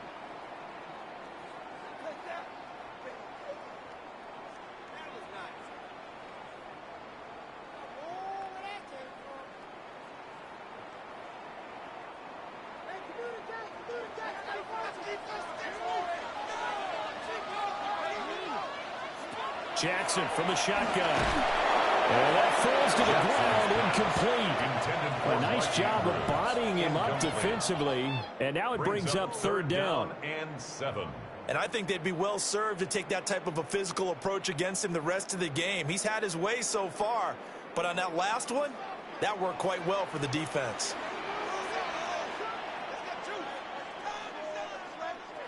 From the gun on 3rd down, Jackson. The quick feet by Jackson. And out across midfield down to the 45. Big yardage there on the scramble. It gets him a 1st down. Oh, Lamar Jackson just so electric, Charles, when he gets into open space, and we saw Exhibit A right there. You know something? I'm standing up here in the booth next to you watching the play. He buckled my ankles on that one as well. It doesn't matter whether you're actually on the field trying to chase him or you're just watching him play. This guy is sheer excitement. It's a gain of 7 on the ground. 2nd down coming up. That play wasn't quite as big as the play that preceded it, but still, gotta like the way they're moving the football, partner. Absolutely. Pretty good room to run on that last play. Yeah, they didn't get a 1st down, but still, you'll take runs like that each and every time, won't you? Now it's Jackson. Trying to force it to Hopkins, and it's intercepted. Picked up by Cody Bryant. And the Seahawks are going to have the football here at their own 35-yard line. Oh, timing is everything on a route like this. He tried to drive that football into a tight spot. And if you're a little early or a little late, chances are there's going to be someone there. And sure enough, this one's going the other way. And out now come the Seahawks. No points last time out. They were forced to punt, if you remember, but no time to dwell on that. They've still got the lead here and a chance to add to that here. 1st and 10 as this new drive starts.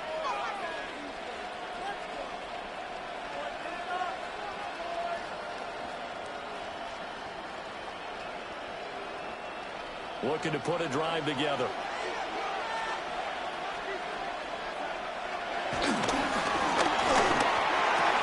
Smith and Jigbo hauling it in on the out route. So give him 5 yards there on the pitch and catch. And that's going to bring up 2nd down. If you're running out route, it's likely you end up near the sideline. And what did we just see there? Toe tap. You got it. The benefits of practice. Toe tapping, foot dragging, picking it up, and making sure it was a catch. Off of play action, Darnold. That'll be caught. It's caught. And they'll get this well past midfield before being stopped just before the 35. 22 yards there, a 1st down. What an intelligent play as he found open grass and uncovered quickly. A nice clutch play to move the chains. The defense, they've got to do a much better job of accounting for these shorter routes. Straight ahead, Walker.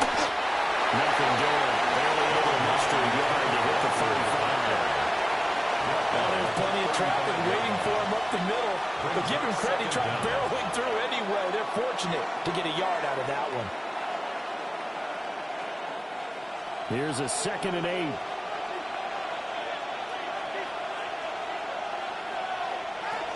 Sticking with Walker on 2nd down. And he is going to be stopped cold behind the line of scrimmage. It'll go down as a 2-yard loss, and it brings up a 3rd down. This defense has really flown around in the 1st half. They've gotten to the ball carrier before they can really get started. Offense got to come up with something else in order to try and get this running game going. The shotgun snap for Darnold. And tight coverage there. It's knocked away, incomplete. It's not the first time they've gone his way on this drive, and they were obviously keyed into him because they were there to help break that pass out.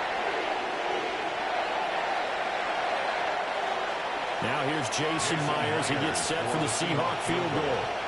from the left hash. This from 53 yards out. And that is no good. And that will keep this a 3-point game. Everything looked good. Good snap, good hold. Sometimes, though, the ball just doesn't want to go where you want it. And this one winds up no good. And now Baltimore gets set to take the field. Not an ideal way to end their previous drive. They threw the interception, Charles, after they had built up some momentum. They were moving the football, but something to at least build on for this offense as they run back out here. Yeah, you're right about that. Up until that last play, everything was working pretty well for this offense, gaining chunks of yardage, getting first downs, really making a push for the end zone, and looked like they had a nice rhythm going. Now you got to have a short memory here. Don't focus on the interception. Focus on what came before it and get back to it. They'll start on the ground. It's Derrick Henry. And he'll fight forward on the straight-ahead running for just a couple of yards. Second down. Early down stuff to put this offense in a precarious position. We know that securing the point of attack, especially against the big-bodied guys in the middle of this D, has got to be priority one. Ball spotted at the 45. Here's second down and 8. And they'll send the tight end in motion left. Throwing is Jackson. This will go to Henry out wide. And they'll get him down as he's inside the 40. That's good for a Raven first down, 15 yards there. I like the play design there. They occupied the defense downfield. Everyone trying to account for someone. But unfortunately, they didn't account for the running back slipping out of the backfield. And he was absolutely unnoticed and wound up getting big yards on that play. They run the option here on 1st and 10.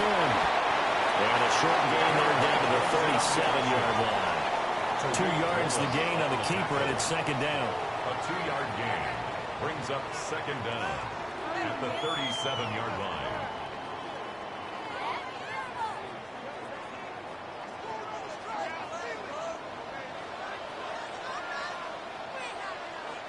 Here's Jackson. And this is going to be pulled in by the tight end Andrews. And they will eventually get him down, but he's inside the 5 all the way to the 3. That's good for a Baltimore Raven. First and goal at the 3-yard line.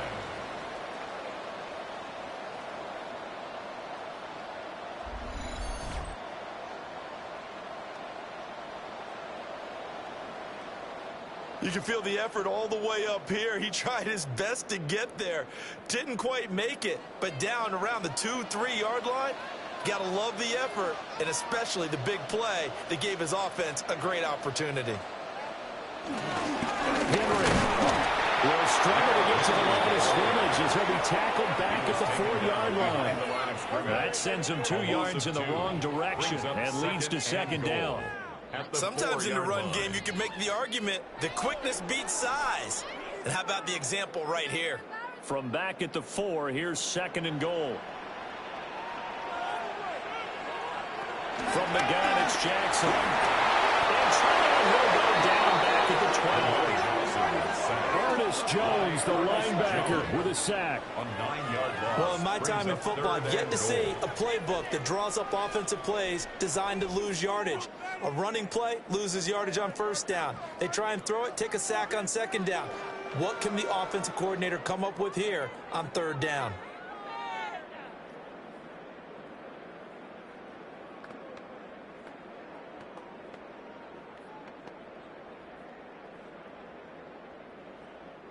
After the sack, third and goal now from the 12.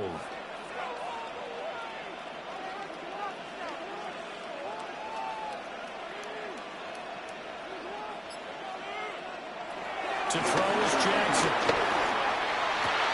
Got a man that's caught for a Ravens touchdown.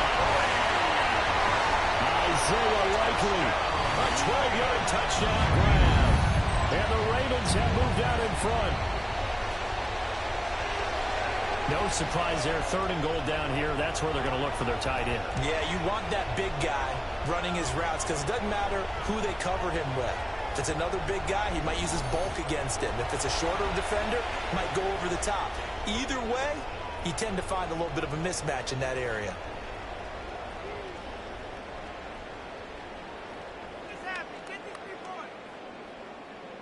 on his loop for the extra point.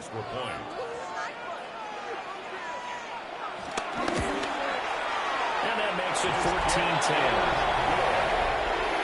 So this drive spans 7 plays. And finishing that drive off was the touchdown grab by Isaiah Likely.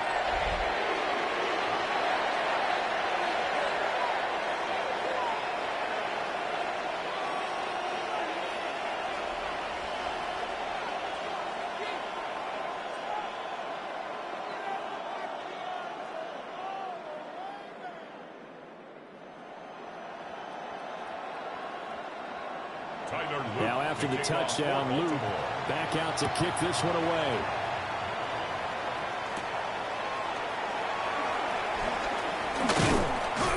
And they will wrangle him down a couple yards shy of the 30. The Seattle now ready to march out of the field. Last time out, they had that long 50-plus yard field goal that they missed. And I'm sure on their sideline they're thinking to themselves, okay, do we still want to try one if we're in that position again? And I would dare say that the answer would be yes. They're going to have a lot of confidence in their kicker. But just to be on the safe side, I'm sure they told their offensive guys, can we get a little bit closer this time? Closer. Yeah, well, you know, I'd rather get in the end zone first and foremost. But if all else fails, less of a field goal attempt for him. And his throw is going to be incomplete. I think he's got to be careful not to force anything into coverage right there. There weren't really any throwing lanes. But the best part for him, he's got 2nd and 3rd down to fall back on. Now a 2nd and 10. Now it's Darnold. And that'll be incomplete. Well, he took a shot as he let that go. And it's going to bring up a 3rd down. They have to like what they've done defensively here at the outset of this drive. They forced a couple of incomplete passes, bring up a 3rd and 10. Don't be surprised to bring a little pressure on this snap. This offense so far on 3rd down, 2 for 5 to this point. This is 3rd and 10. Now Darnold going deep for Walker. And that will be incomplete. Oh, it's scared to let it fly, but he falls to the ground and brings up 4th down. Well, they came up with points in their first 2 possessions, but it looks like they'll come up empty here on their 3rd drive. The defense finally starting to get locked into them a little bit. Might have to go a little bit deeper into their playbook on their next possession.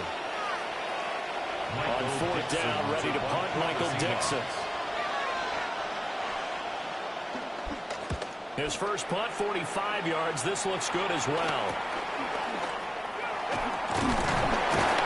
A very nice punt that time, but they get 11 back on the return. And that will come the offense as they take over. Baltimore about ready to go on offense. Good drive last time. Really effective passing the football. Do you maybe mix it up, now go to the ground game and surprise the defense a little bit? I would anticipate the defense making some changes, but I wouldn't necessarily just absolutely go in the opposite direction. They're doing so well throwing the ball. I wouldn't change it up until they showed me a reason to do so. No gain on the play. It'll be 2nd down. No gain on the play. That time on the outside, pretty nice job as a cornerback to shed any would-be blockers and make the tackle. And think about the praise we're giving him, what his coaches have given, but how about the respect he gets from his teammates to be a complete corner who doesn't just cover receivers, but also tackles ball carriers. Jackson. This one caught by his tight end, Andrews. Completion was given up, but that's why you play zone defense, so that you can have people around the ball when it's caught, and you don't give up much run after the catch.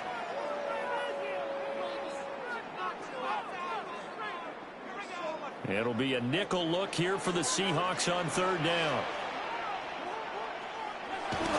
They'll try to run for the first with Henry. Well, he's going to be a yard short.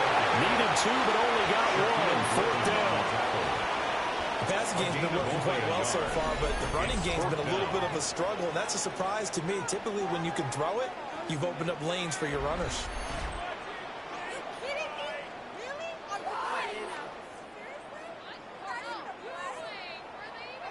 Fourth down, and out comes Jordan Stout here to punt.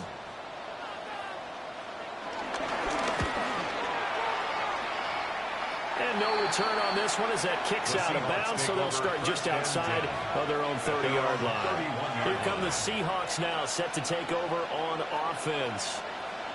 Charles, a very uninspired effort. The last time we saw them out there was a quick 3-and-out, and they punted the football. Yeah, and you never want to get stopped so soundly during a series, but what would be even worse now is letting it happen again right here. They've got to get going. Looking to put a drive together. Play action. It's Darnold. He's got a man. It's his fullback. And that's good for a gain of 6. And that'll bring up second down. It's pretty easy to overlook the fullback when you're making your assignments defensively in the pass coverage game. But in this case, they made him pay for that oversight and picks up a nice gain. From the 38 now, here's second down and 3. Here's Darnold. Another full incomplete. He was hit just as he let that go. And now it's third down. The good signal callers will never go back in the huddle and play the blame game because they need those guys to protect him. But on that last one, his offensive line, they lost their leverage very quickly, and that's why they were able to get to him and hit him as he tried to throw the football and force an incompletion. Darnold steps away to his left. And he'll be taken down across the 50 at the 45 in enemy territory. Darnold, he can beat you in a number of ways, and they're the scramble for the first. Down, Seahawks.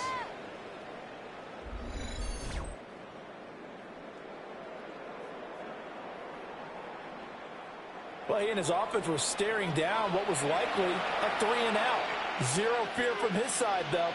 Never doubted for a second they pick up the first. He's ready to pull the trigger on a keeper the moment it revealed itself.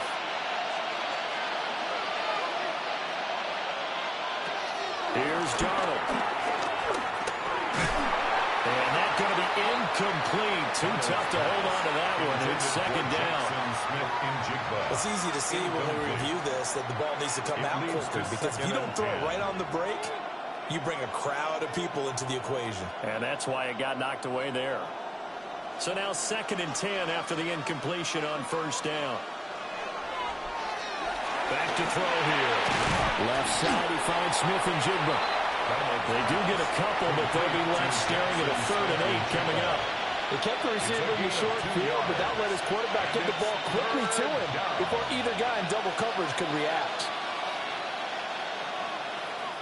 And they'll need to get to the 35 if they want to keep this drive going on 3rd down. Darnold down to throw. And the Raven pressure too much. Down he goes. And Dafre always showing off the pass rush skills. We've seen how this quarterback can beat you with his legs. Saw it earlier on this drive, as a matter of fact. But that time, they had him covered.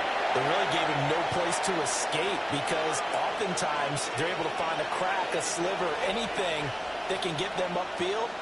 On that occasion, nothing open at all, and they swarmed him. Here's Michael Dixon now to punt. He's been a busy man here in this first half as he gets it away. The Ravens offense now, they get set and head back onto the field. Obviously not the intended goal last drive. They had to punt the football, but still they've got the lead here and now a chance to add on to that lead if they can get points on this drive. 1st and 10 upcoming.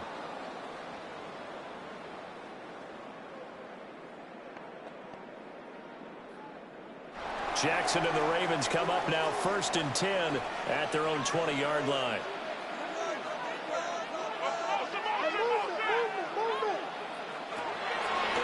Play action fake. They'll look to throw. And they'll get it down here at the 23. Give him a couple on the scramble. It's 2nd down. They made a nice effort to stick him with a loss for that play, but it's going to take more than that to keep him from advancing the ball. Should be an entertaining battle anytime he tucks and runs over the second half of this contest. Ball at the 23, 2nd and 8. Play action. Now Jackson. His throw incomplete. Perfect example of the kind of attitude you have to play defensive back in the NFL. You want to be the only defender around, and you want them to challenge you. And on that play, he came through. So the failure to connect on second down, that leaves them staring up here at a 3rd and 8. From the gun, Jackson. Work in the middle of the field, and he's got a man complete. And they'll get it all the way up about 5 yards shy of midfield. A well-executed 22-yard gain. First down. 1st and 10 at the 45-yard line.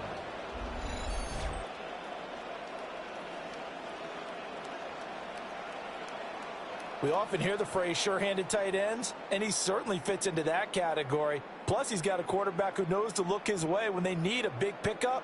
And on this play, he finds him for the first down.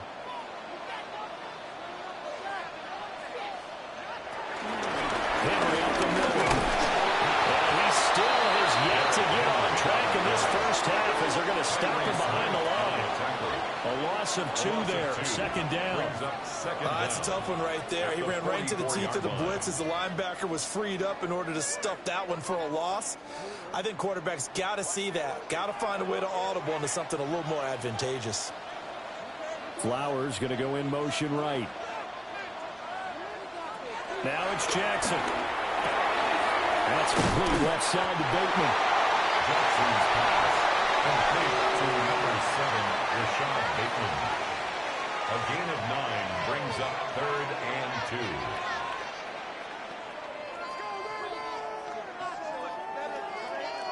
2. The Ravens on 3rd down. They've been very good, 5 for 7 thus far.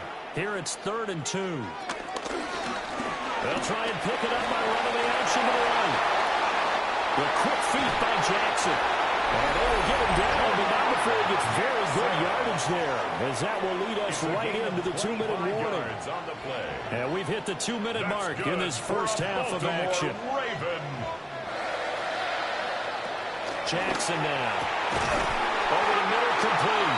It's Andrews. And brought down, but not before they get it inside the 10 to the 7. Back-to-back nice gains. That one for 14 yards and another first. At the 7-yard line. Good strong throw and catch right there. And so far in this game, the alleys have been open for them to get completions, and they're taking advantage of it. And it's caught. And in for the Ravens touchdown. Rashad Bateman on a touchdown throw from Lamar Jackson. And the Ravens are able to stretch out their lead. Had the option to hand that one off and run it himself, but instead, a really easy, quick pass. I like the way they made a decisive decision and got it right to the receiver. One move later, he's in the end zone.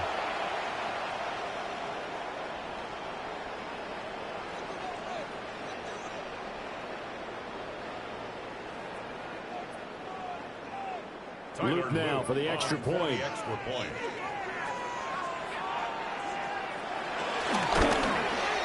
It's good, and it's 21-10.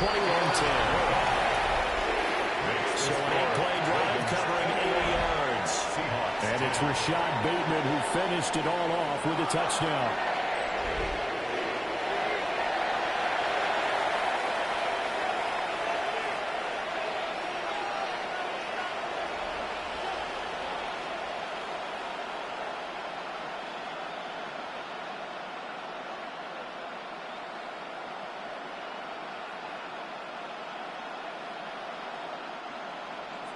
Now after the touchdown, Luke back out to kick this one away.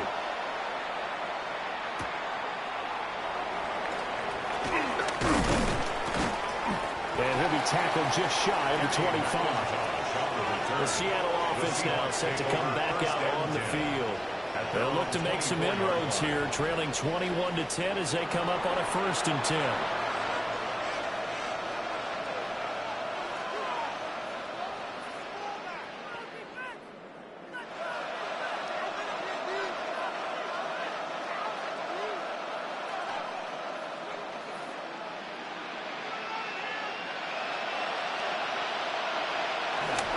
They'll run with Walker to begin the drive. And able to He'll stay on his feet past the 30 to about the 33-yard line. Now the Seahawks going to use the first of their timeouts as they'll talk things over prior to this upcoming second down play.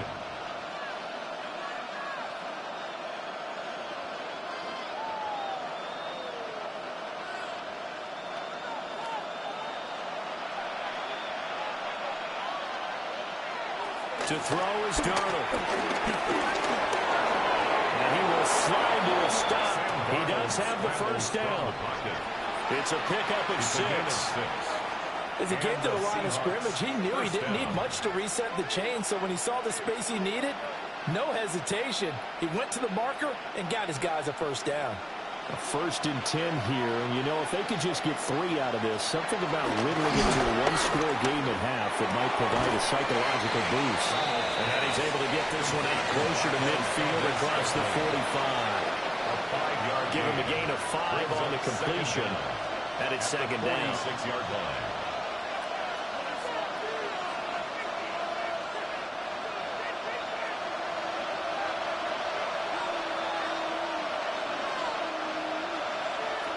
Back to throw, Darnold.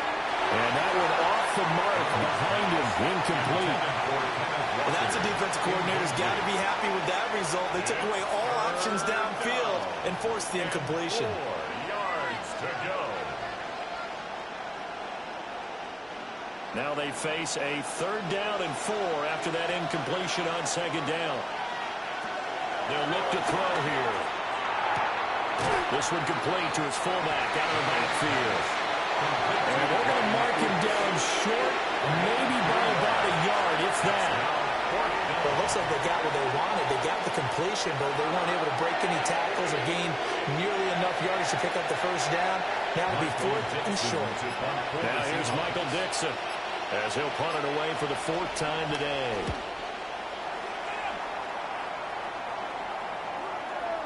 And he didn't quite have the backspin on that one. It hits at the 4 and continues into the end zone. It's a touchback.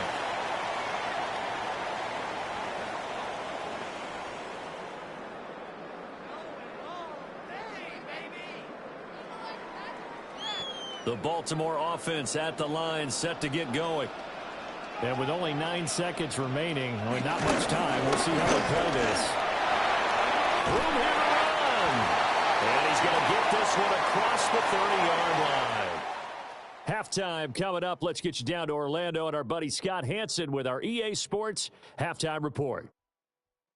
All right, Brandon, thanks much. Welcome in, everyone, to the downtown Orlando studios. Scott Hansen and crew with you for a short and sweet halftime, as this game's had a little bit of everything to it. We'll find out which side can establish some tempo in the third quarter as we're ready to kick off the second half. Back out to our commentary team, Brandon Godden and Charles Davis.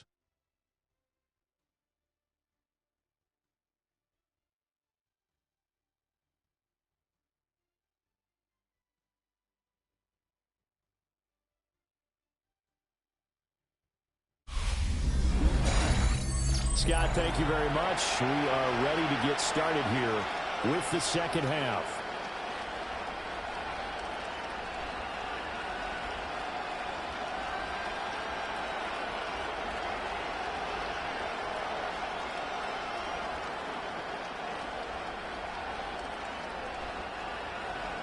The Ravens ready to receive it, and they've got the lead as well as we resume play in the second half.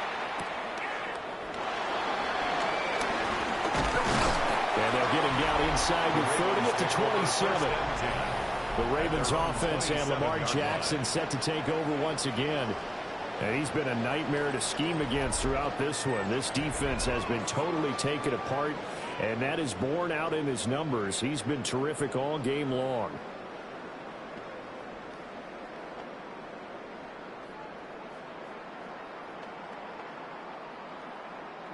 The Raven offense set at the line for this next drive. And they've got the lead, CD. What do you expect from them in the second half? They were able to do it in the first half because they had a lot of success running the ball, and I certainly think we'll see more of that. But I keep an eye on that defense, and I think their coaches up in the box will do the exact same thing. If they start to see one or two guys start to creep towards the line of scrimmage, That'll be licensed to take some shots downfield. Here's a 2nd and 5.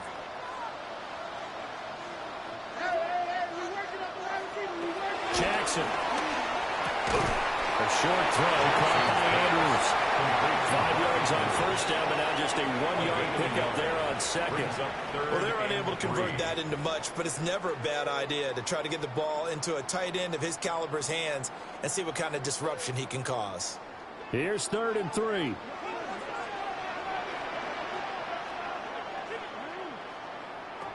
Here's Jackson to throw. A quick feed by Jackson. And he will have a Ravens first down as they're able to get the 3rd down conversion. A gain of 17 yards. And the Baltimore first down. 1st and 10 at the 48-yard line.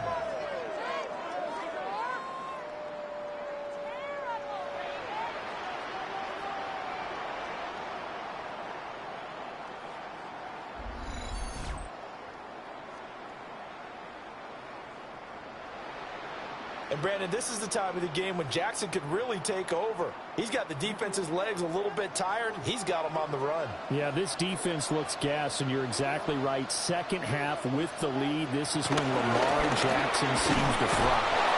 And trying to push forward, but he is going to be stuffed up in the backfield. 2 yards the loss, 2nd and 12. And that's what this defense is going to need to do more in the second half. Good pressure that time, forces some indecision in the backfield. He's going to wind up being taken down for a nice loss.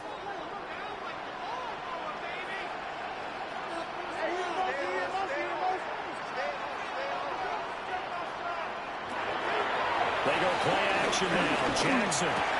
Throw right side, going to be taken in by Henry. And this one goes nowhere. Losing yardage on the play back at the 46. If you're a selfish player and you're throwing the ball, you're cool with the completion. Maybe not so cool with the yardage loss, though, huh? Yeah, you went backwards on the yardage.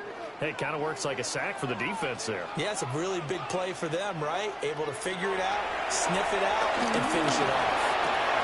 A short one there, caught by Likely. The result, only 4 yards there on the play. And that's going to make it 4th down. Hey, let's face it, you can put any Halloween costume on him. You're not going to be able to disguise him because for a tight end of his size, difficult to sneak him anywhere, but that's what they tried to do. Lined up on his right, trying to work his way back to his left, but just a minimal gain as the defense was able to react quickly. Now on 4th down, on is the punt team sending this one away. Now we'll see what this Seahawks offense has in store with their first possession of the second half. And their defense did its job by forcing the punt to start things out, and now, Charles, can the offense get in gear? I think, partner, you can sense them saying, okay, the first half was theirs, but now let's get the momentum back on our side. We forced a punt. Now let's go downfield and score. If we do that, we'll be set up well for this second half. Looking to put a drive together. A play fake, and it's Darnold. And complete to Smith-Njigba. And from the 15, they're able to work this up to the 20 for a pickup of a handful. A 5-yard gain brings up 2nd down at the 20-yard line. This 2nd and 4.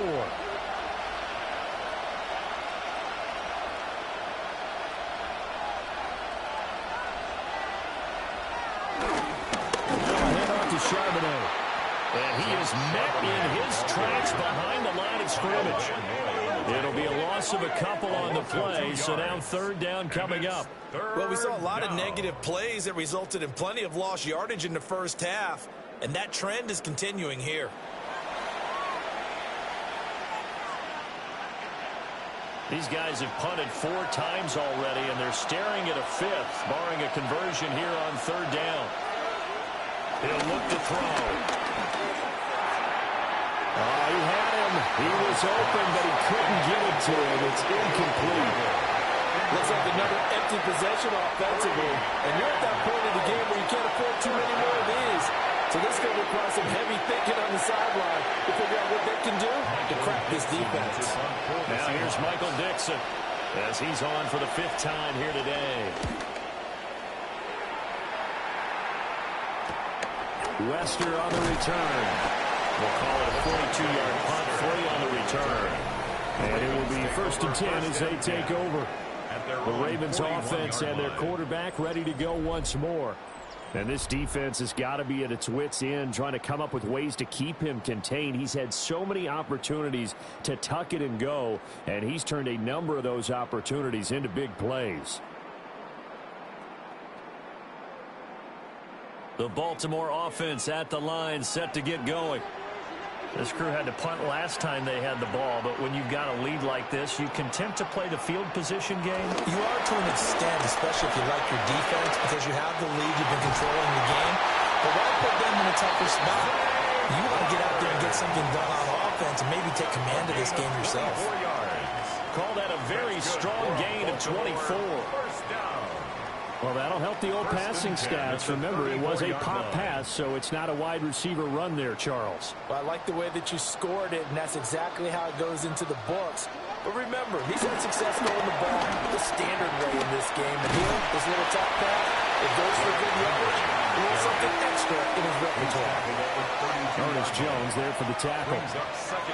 In the first half, he was held in check on the ground, but despite that lack of production, they still have the lead. Yeah, and they've got to feel fortunate about that. If they could actually get production from their lead horse, that would help open up this offense and widen this margin, too.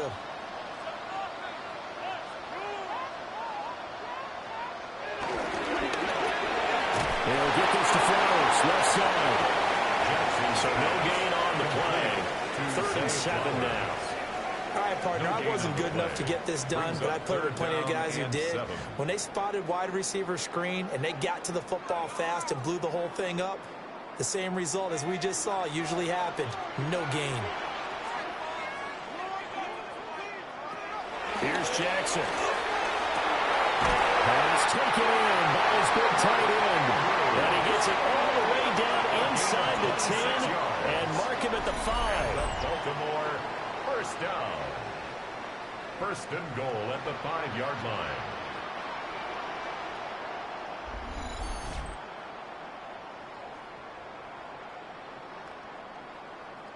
It's all pretty simple sometimes, isn't it?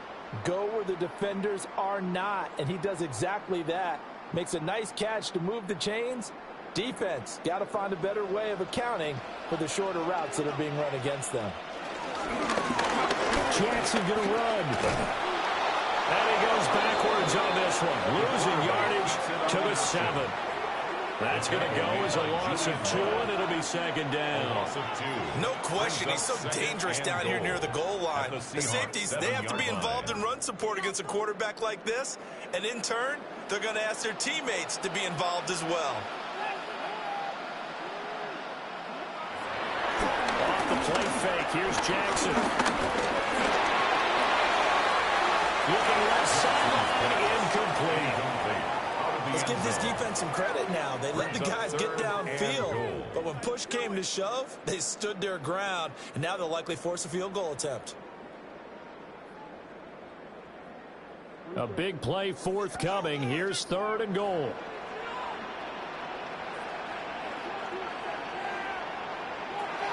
From the gun, it's Jackson. There's Flowers. He's got it. Touchdown, Ravens. It's a 6-yard touchdown pass. And the Ravens are able to widen their advantage. Boy, he has been fun to watch throwing the football in this one. And he's certainly not fun for that defense, though, Charles. Now up to 4 touchdown passes in this ball game. Yeah, we're supposed to be neutral, but I'm feeling their pain right now because he has absolutely carved up this secondary. A clinic on how to attack the defense and take them out of the game.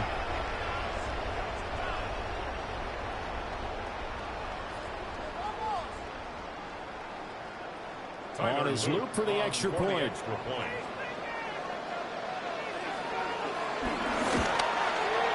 And the lead is up to 18 now.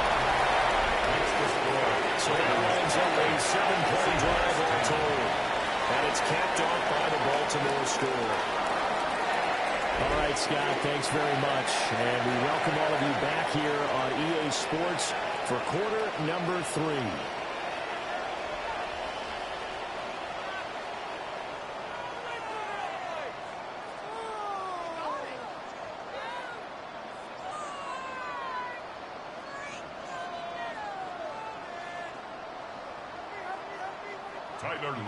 Now after the touchdown, Loop back out to kick this one away.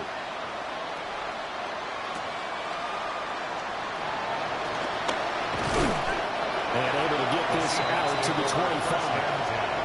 And we will get another look at Seattle's offense. I kind of feel like they've reached a do-or-die point in this game, Charles. If they're going to try to pull off an impressive comeback, it has to start right here, right now. Yeah, now they've got a final chance to get out of this situation, but they also understand they've got to move the ball and move it fast. In addition, they need to save as much time so they can get 2 more possessions. Looking to put a drive together. Now Darnold. Open man right side is caught complete. And he's taken down but able to slip across the 35.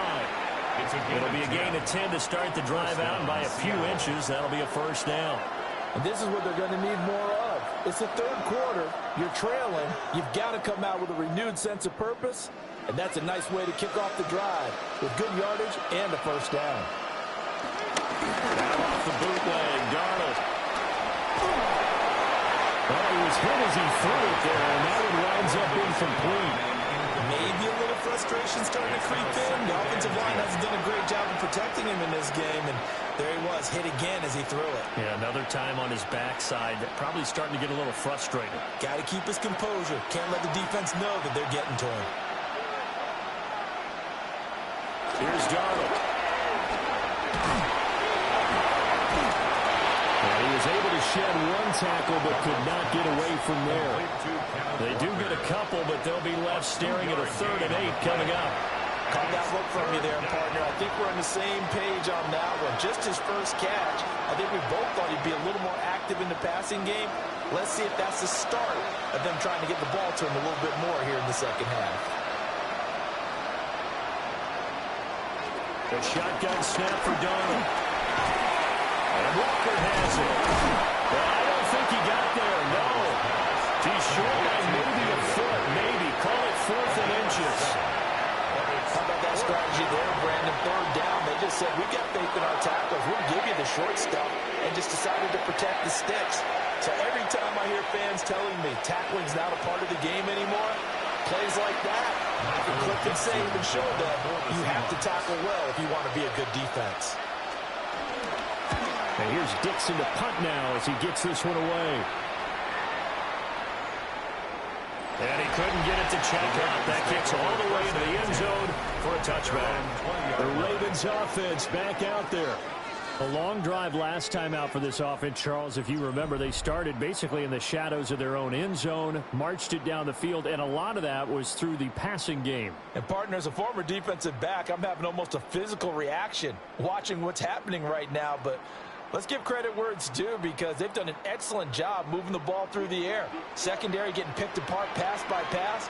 Obviously, they need to make some adjustments there on the back end. And because offensively, we know that they're not going to be shy about throwing that football. And up to the 35 before they're able to knock him down. First down yardage on the first play of the drive. Give him 14. First down. 1st and 10 at the 35-yard line. As a passer, you're always trying to find that open window to throw the ball downfield. How about this one? Right in the middle of the field, right in the heart of a defense. Ball up to the 35 now as they come up on 1st and 10.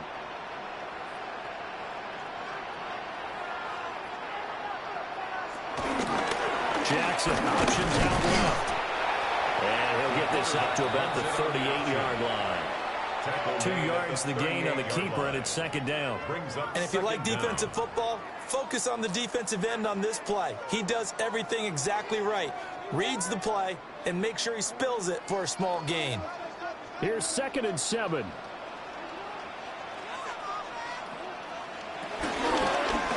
Jackson going to hold on to it again. And they bring him to the ground just shy of midfield. The decision to keep it turns out to be a good one. 11 yards in the first down. First down. Well, he is certainly dangerous when he spots a lane, and he keeps it himself there. Worked out well. And how about the moving parts on a play like this? You know you have to practice it over and over, because it's almost like a ballet that has to be choreographed. But how about decision to go. He committed to it and went. Let's face it, most teams are going to defend the running back much more than the quarterback on that type of a play. An interesting and intriguing decision there defensively because they kept extra DBs on the field despite seeing the multiple tight end look that came out for the offense. I thought they were going to switch out of it. I didn't know if they felt they didn't have time or what the case was. Well, in any event, the extra speed allowed for great penetration as they stuffed that one behind the line of scrimmage. A short throw caught by Andrews. Only able to gain a couple there. And that's going to lead to a 3rd and 12. Not a big window to throw. Coverage wasn't too bad there. Yeah, they had him under wraps pretty well, but somehow able to muscle his way open and catch the ball. 3rd and 12.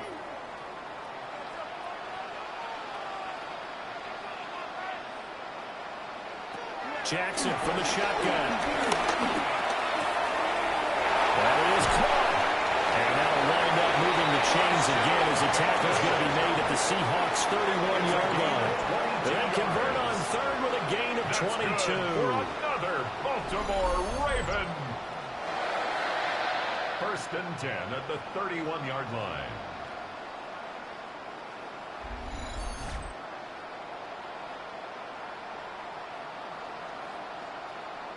I'll tell you what, a lot of those mid-range throws have been available because sometimes teams get too concerned about the deep ball and they leave too much space in front of them, and these guys have been taking advantage so far. Back to the run now. It's Henry. Trying to keep those big legs churning, but he's going to go down in the backfield. And tip your cap to DeMarcus Lawrence. Nice play defensively. I thought he did a nice job there setting an edge and making sure nothing could get to the outside. But he decided that wasn't enough for him. Worked his way back inside and made the tackle on the ball carrier. Now Jackson with a catch made by Hopkins. So 5 yards here, 5 on the play. And now 3rd down and 6 to go. Good throw, good catch, but I really like the route. The drag and being able to run away from defenders. Hard to stick with them for that long. Yeah, better against man than zone, or? Better against man, because now you're running away from someone and you're not running into a defensive player in another zone. Buying time to his left. And he will not make it to that imaginary yellow line as they get him to the ground at about the 23. He'll wind up getting 4 yards there on his own, but it also brings up 4th down. That was a good effort there trying to do it on his own, but as a defender, you're in a tough spot because you have coverage responsibilities behind you, and if you take off too quick to try and get him down, he might loft it over your head. So better to track with your man defensively than try to go up and make a stop on the quarterback. Exactly right. What you're hoping is that your guys in the front 7 can get him down. So after 4 touchdowns in the game for this offense, this time they're forced into taking the 3. But you did mention 4 touchdowns, right? So 4 out of 5, not too bad. I think that's a pretty good record for them. Scott, thank you very much. We are ready to get started here with the second half.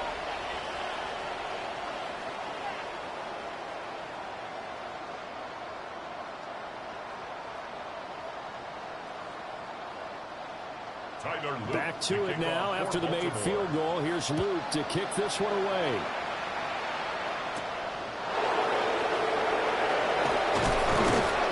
And he won't quite make it to the 25.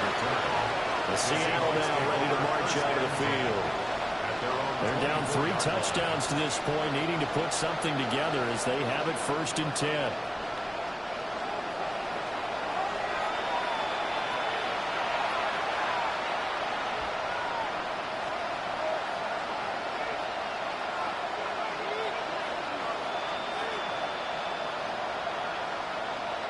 Looking to put a drive together.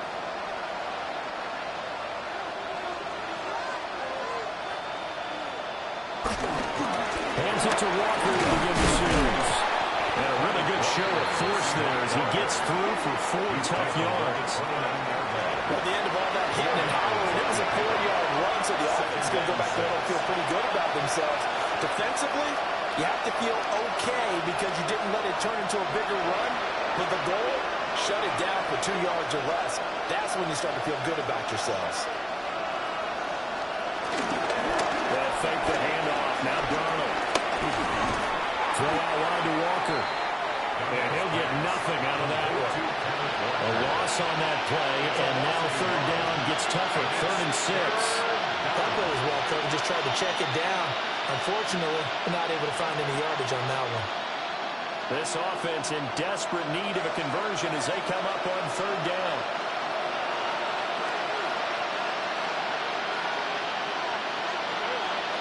Darnold down to throw.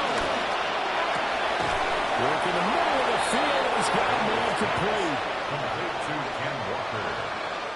3 quarters have come and gone. We'll return with more after this. This is the NFL, and it's on EA Sports.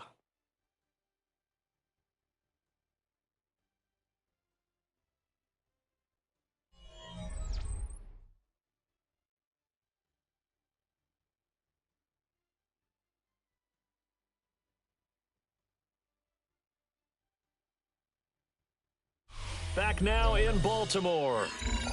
A lot of happy faces in the crowd at this point as their guys have a big lead here to start quarter number 4. Valdez-Scantling in motion right. Now it's Darnold. Oh, he dropped it. And that's pretty indicative of the way this one's going. They lead big, and a major part of that has been how they've taken their play to a whole new level this second half. No points allowed since the break, and you can add another incompletion to the total number that they've forced in this runaway contest. Darnold. Over the middle into traffic, and that's complete. 5 yards. Now it's 3rd and 5. 5 yards on They like going to him in the slot. He catches another one. I think this comes under the heading of, until they stop him, why not go back to him? He has something going really well. Great working relationship with the guy throwing the ball, and they keep making the connection.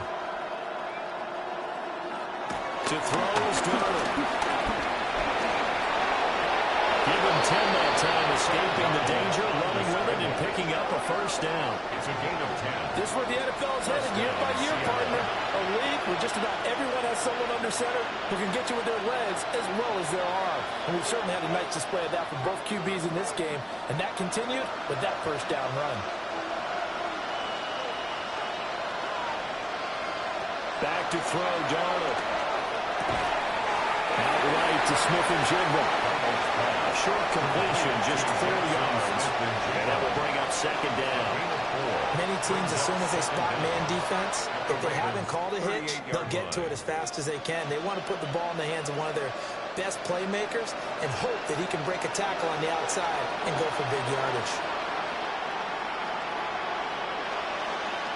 Here's Darnold. That'll be caught by Cobb. So the completion good for just 3. And now that sets up 3rd and 2. Oh, it's time to give a little credit there to the defense. They played that very well because it was a drag route, and he ran a little shallower than normal as he worked straight across the field. He was hoping he'd get lost behind the defensive line, but once he made the catch, nowhere to turn upfield and gain any yardage. Out of the shotgun, here's Darnold. And he's going to lose a yard or 2. Take him down behind the line. Credit that sack to Travis Jones. Defense went 3-4. They got some push from the inside. And this is something in a 3-4 you don't normally get because the nose tackle who got the sack, he's usually responsible or ends up getting double-teamed and sometimes triple-teamed. How about him working his way back and putting the big guy on the ground?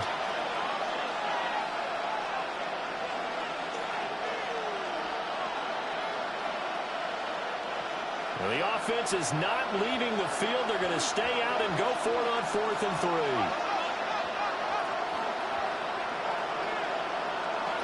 4th down, and for Darnold, it's desperation time. No reason not to try it there, and they do indeed convert on 4th. There he goes, and for good reason. Running with it has paid dividends earlier in this game and earlier on this drive. And until they prove they can stop him, I don't think he's going to be shy about continuing to run for 1st downs instead of airing it out. So after the 4th down conversion, now 1st and 10 inside the 25. Darnold from the gun. He is taken down at the 21 after a short gain of 2. And we see another pitch and catch there to the running back. This position just continues to evolve. They become just as critical to the passing attack is a lot of receivers, tight ends, because their ability to make people miss in the open field can really generate big plays for an offense.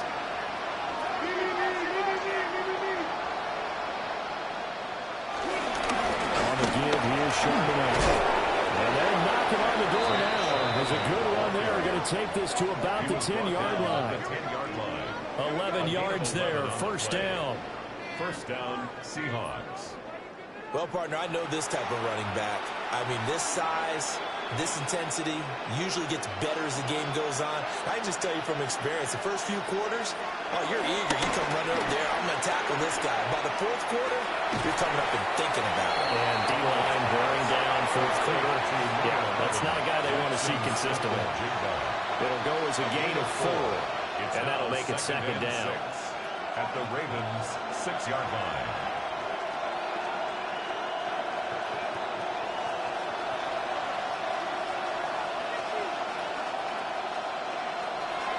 Back to throw here. And he's got it. Just a gain of a couple there. And now it's 3rd and 3. It certainly feels like there are more stars at the tight end position than there were even 10 years ago. And I think it's become more of a glamour position because of the ways it can hurt a defense, and guys want to be involved. They can be in line, close to the line of scrimmage. They can split out like receivers. But hands, route running, speed, and some toughness to go across the middle. Kenneth Walker, a 2-yard touchdown grab. And the Seahawks have got it back to a 2-score game here in the 4th. So a little bit of a letdown there defensively. I mean, look, you're still 2 scores to the good, CD, but things may be a little more uncomfortable than they had hoped. Yeah, if you kept them out of the end zone there, this game's over. You've locked the door on them. Instead, it's still open a little bit, and they've got a puncher's chance.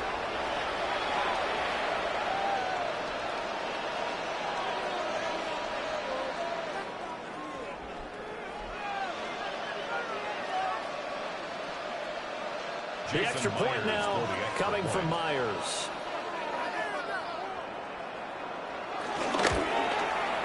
And a lead will be cut down to 14. Makes the score. Ravens. That drive a long one, spanning 15 plays.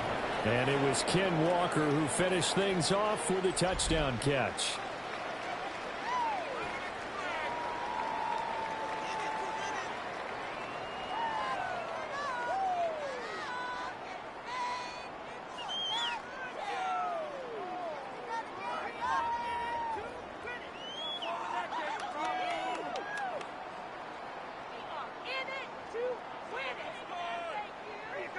And after the touchdown, here's Myers to boot it away. For Seattle.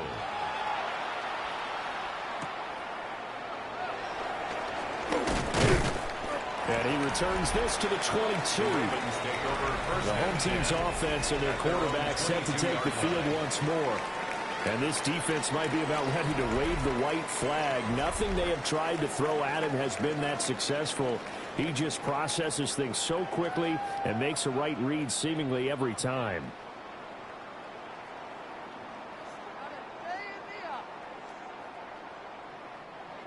The Raven offense set at the line for this next drive. Well, there are 2 scores on the plus side. Still time here in this 4th quarter, but maybe you start thinking about playing keep away. Yeah, I think here's the situation. You're not thinking touchdowns anymore. You're just thinking first downs. To keep up with your theme there, playing keep away, first downs, they can't touch the ball. I'm guessing you'd say this is kind of the key here. Grind out some yardage, work on that clock, see if you can continue to tick it down. Definitely, you want to bleed things out at this point, right? Continue to possess the football, gain some yardage, and put the onus on the defense.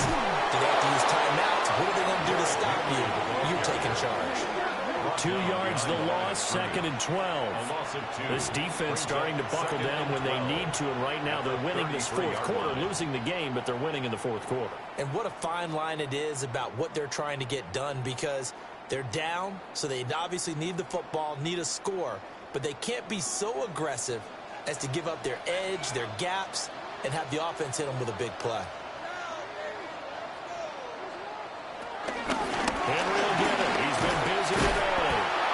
And he is met at the line of scrimmage, and he goes down right there. He was taken down. Third down, now even tougher. 3rd and 13 after that loss of a yard.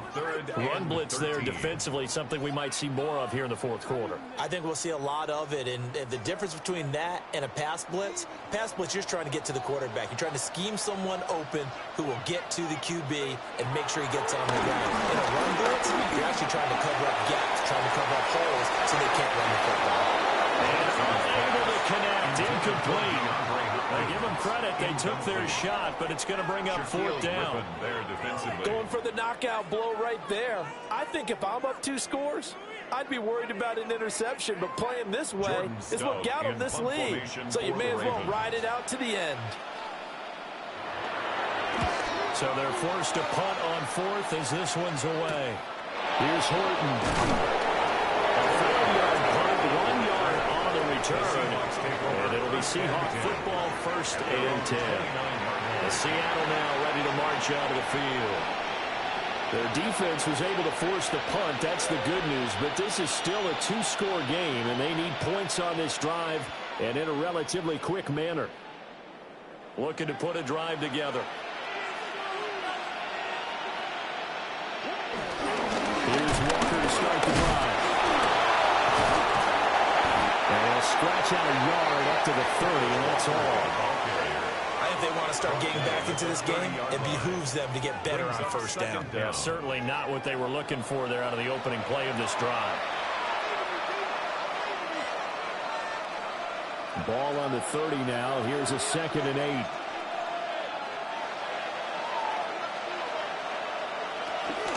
Sticking with Walker on 2nd down.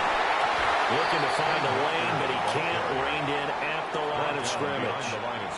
A yard in the wrong direction makes 3rd down tougher. 3rd down and 9.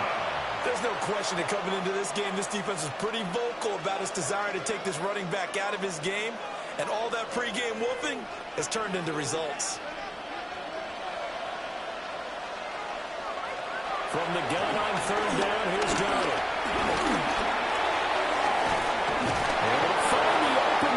Complete. And he is going to have a Seahawks 1st down as they're able to get the 3rd down conversion. 1st down, Seattle.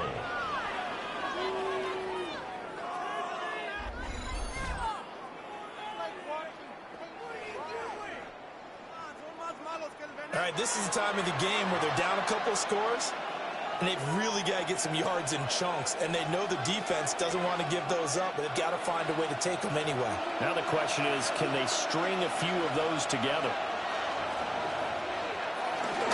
A play fake, and it's Darnold. Left side, he finds Smith and Jigba. They'll wind up getting just a yard, and it'll be 2nd down. Fourth quarter, every drive so critical, and you figure may only get one more shot after this, so a touchdown's imperative on this drive. It is, but you also have to think to yourself in play calling, don't hold anything back. Don't save it for the 2nd touchdown. You got the first one for the 2nd one to even matter.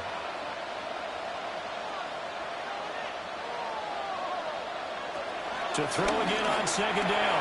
Darnold. Going quickly there, but it's incomplete. He's a little trigger happy right there, and it turned into an ill-advised throw into their zone. Well, we know he has confidence. He'll throw it any place, anytime, anywhere. That time it fell incomplete. After an incomplete pass on 2nd down, that'll leave him trying to convert on 3rd and 9. To the air again, Darnold.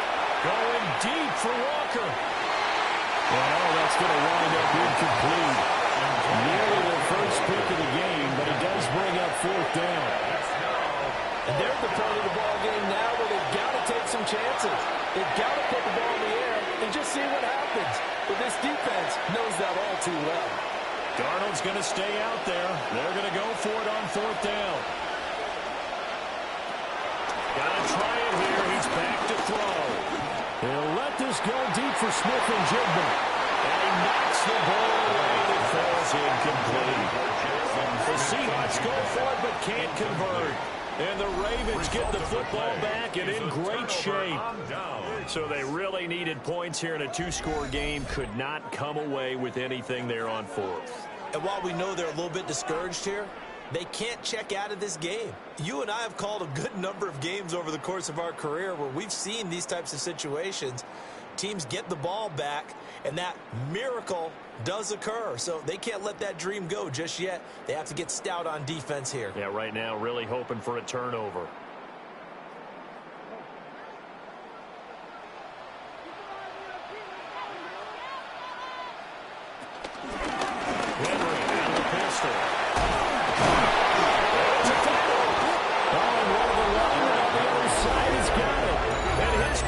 Take over with a football at the 35-yard line.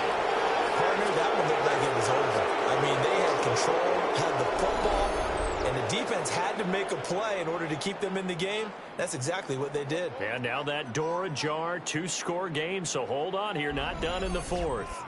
Get a look at this offense led by Cooper Kupp as they make their way back onto the field. And I know that they've double-teamed him a couple times, but not a ton. Whatever they're doing isn't working. He's up over 100 yards. We'll see how they adjust. And now before the ball changes hands, they're going to take a look at this just to make sure that they have it right. The previous play is under review.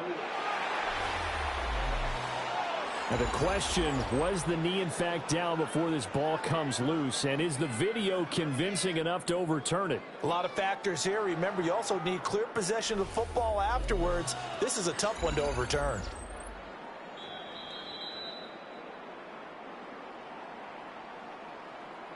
After review of the play, the ruling on the field is reversed. So that one overturned. They say the knee was down, and that will not be ruled a fumble. Second and short now following the fumble. A 20th carry now for Derrick Henry. Well, it is our business to analyze what we saw out there on that play. I saw defense staying in base, not taking a chance, not blitzing in a situation where they absolutely need the football back. That's either a case of overthinking it or not thinking it through. If you do blitz, do you have to be careful about where you're coming from, or are you just coming from all angles? You have to be careful about where you're coming from, obviously. But at this stage, you have to take a few chances as well. And brought down, but not before they're inside the 25. 43 yards rushing for him now as he's toted it 21 times. Baltimore, first down. This offensive line starting to win up front. You win that battle in the trenches, you can kind of wear them down here late. So you bring in the second part to that equation, and that's the big running back, the big bruiser, who can get more than what's blocked and break a few extra tackles and gain yardage. Again, it's Henry. He's able to work free for about 6 down to the 18. The recipe's pretty simple, I think, right? You just give your superstar the ball, continue to feed him. Yeah, don't overthink this one, right? Make sure he's touching the football, but you're also counting on his intelligence in playing the game as well. If it's not there, don't force the run. Just make sure you hang on to the football and keep the clock ticking. Now an option play on second down. And brought down, but not before they get it inside the 10 to the 7. It's a 10-yard gain there to set them up first and goal. That's good for another Baltimore Raven. Well, that's the fear any defense has when the quarterback gets involved in the running game. You don't usually account for him, and he's hurting them today. Yeah, he's been very involved in the running game. Defensively, when you've got the coverage good downfield, how do you account for him, though? Occasionally, you start to spy him. Take someone that's the same agility, who can dance with him, run with him, and try to keep him in the pocket. That'll be especially critical here as we come down the stretch in the fourth. A good run of 6 yards there gets him closer to the goal line with second down coming up.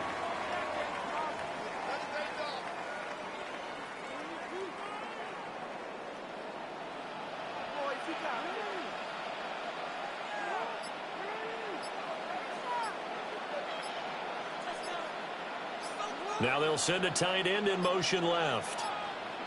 And they're not going to get this one off in time. It'll be a delay. Delay of game, offense. Of course, that flag accepted, and it backs the ball up 5 yards. Still second down. Can't afford another delay here as they come up again on second and goal.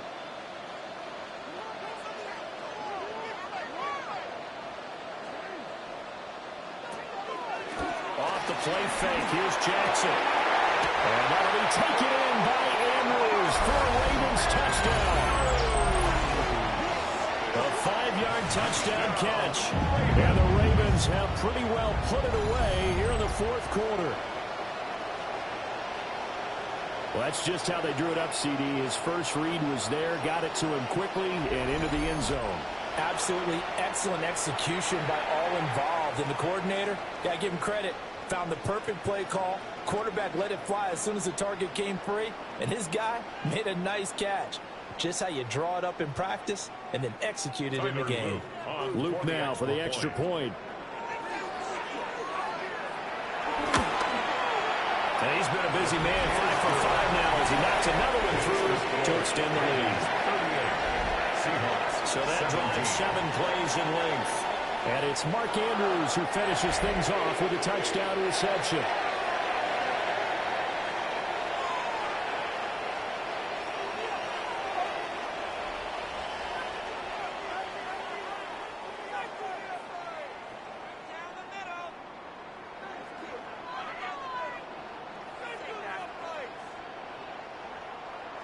Now after the touchdown, Luke back out to kick this one away.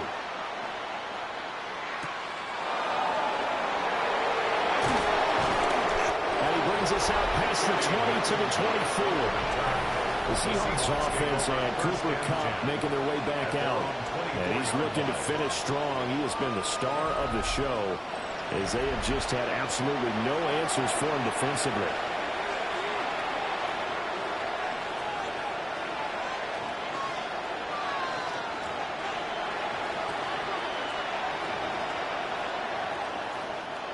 Coming to the line here to begin their next drive, the Seahawks offense. And last time, went for it on fourth, didn't get it. See if they can pick themselves up off the mat and do better this go. Sometimes I have this vision of coaches writing notes to themselves before a game. And sometimes that note says, be aggressive, stay aggressive. Maybe that's what we saw in the last possession. Yeah, they were very aggressive. This time, will it result in points? We'll find out. So here's a 1st and 10 at the 38. Now Darnold. Repeat of the last play, finding Walker. And he'll be corralled out across midfield down to the 45. It's a gain of 7. A good gain again. That's now 31 yards combined on those last 2 plays. Just 2 minutes remaining here in the fourth quarter of what has been a one-sided affair.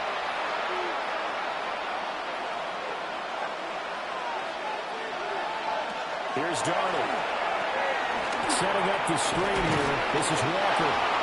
This one is stopped about 2 yards shy of the marker. 8-yard gain, 2nd and 2. A good yardage there on first down because sometimes all you need to do on the screen is get one key block.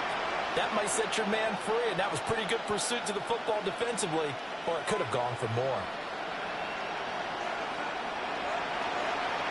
Darnold to throw again. And he will slide to a stop.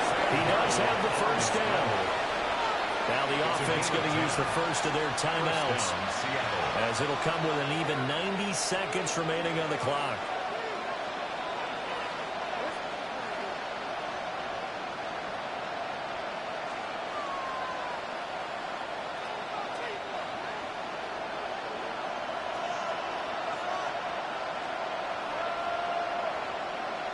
On first down, he'll drop to throw. Now they set up the screen. That's complete. They get him to the ground right on the cusp of the red zone after a pickup of 5 or 6. With all the success they've had throwing the football as a pass rusher, you know you got to come hard when you see him drop back to throw. So I really like this call to counteract that pass rush with a screen. It turns into positive yardage. A lot of times the offense says, just replace the rusher with the ball, and it turns into a good play. He finds Smith-Njigba in the end zone for a Seahawks touchdown. Touchdown, Seattle. From 19 yards away. And the Seahawks are able to cut into that deficit. And that touchdown puts us in a position to have a discussion, doesn't it? Now it'll be a 2-score game after the conversion. Yeah, I mean, there's no doubt with a 2-score game they're going to have to onside kick it. We'll just see if they've got a miracle up their sleeve. And you wonder what onside kicks they're going to use and in what sequence if they hope to have a chance to win this game. Myers connects on the PAT. And the lead will be cut down to 14. Seahawks 24.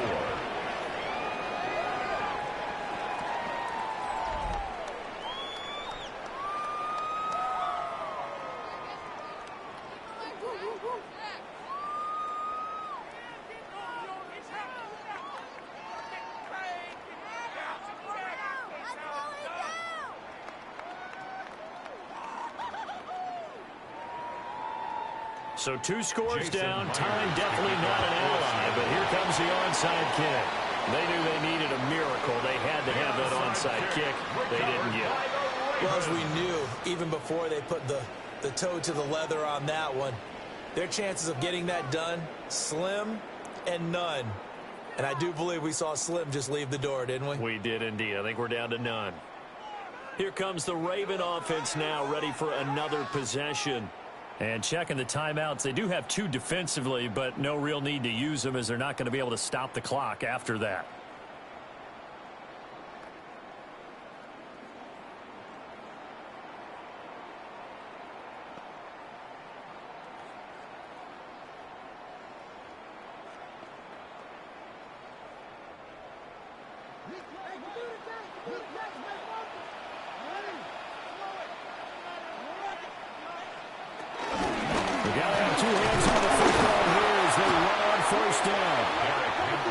Seahawks call the second of their 3 timeouts as they get it with under a minute to go now in the football game. At the 43-yard line.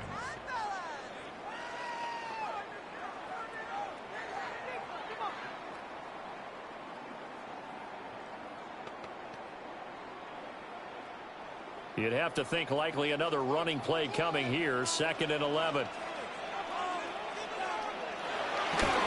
He's going to do it again. Just looking to get forward and protect the ball.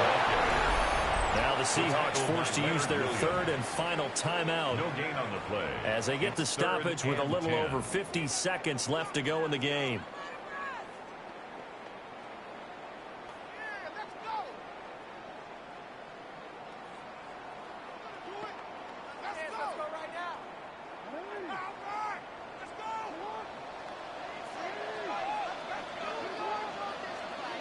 The Ravens taking a knee with victory seemingly in hand here.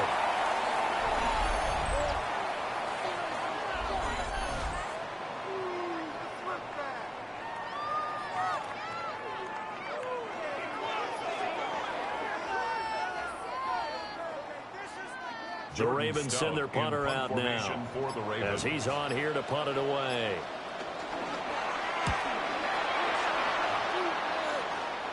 And they won't risk defending a return here. That one's out of bounds, and it'll be spotted at the 14-yard line.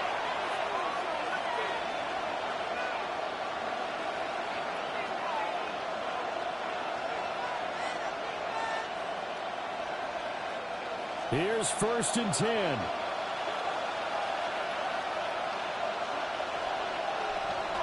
Here's Darnold.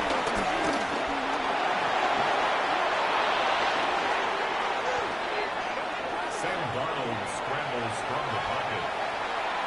It's a gain of 7. A higher scoring game, Charles, than we typically see in the National Football League, but fun to watch these offenses. They were really clicking. It seemed like everything that they dialed up worked. Yeah, it certainly was fun to watch from our perspective. I'd like to be those defensive coaches. That wasn't a blast for them at all. And let's face it, they all game plan, they all scout, they all think they're prepared, but executing and stopping teams, that's another matter entirely. So that'll do it for my partner, Charles Davis, and the best darn crew in the industry. I'm Brandon Gaudin. This has been a presentation of the NFL on EA Sports. The Ravens are victorious here as we say so long from Baltimore.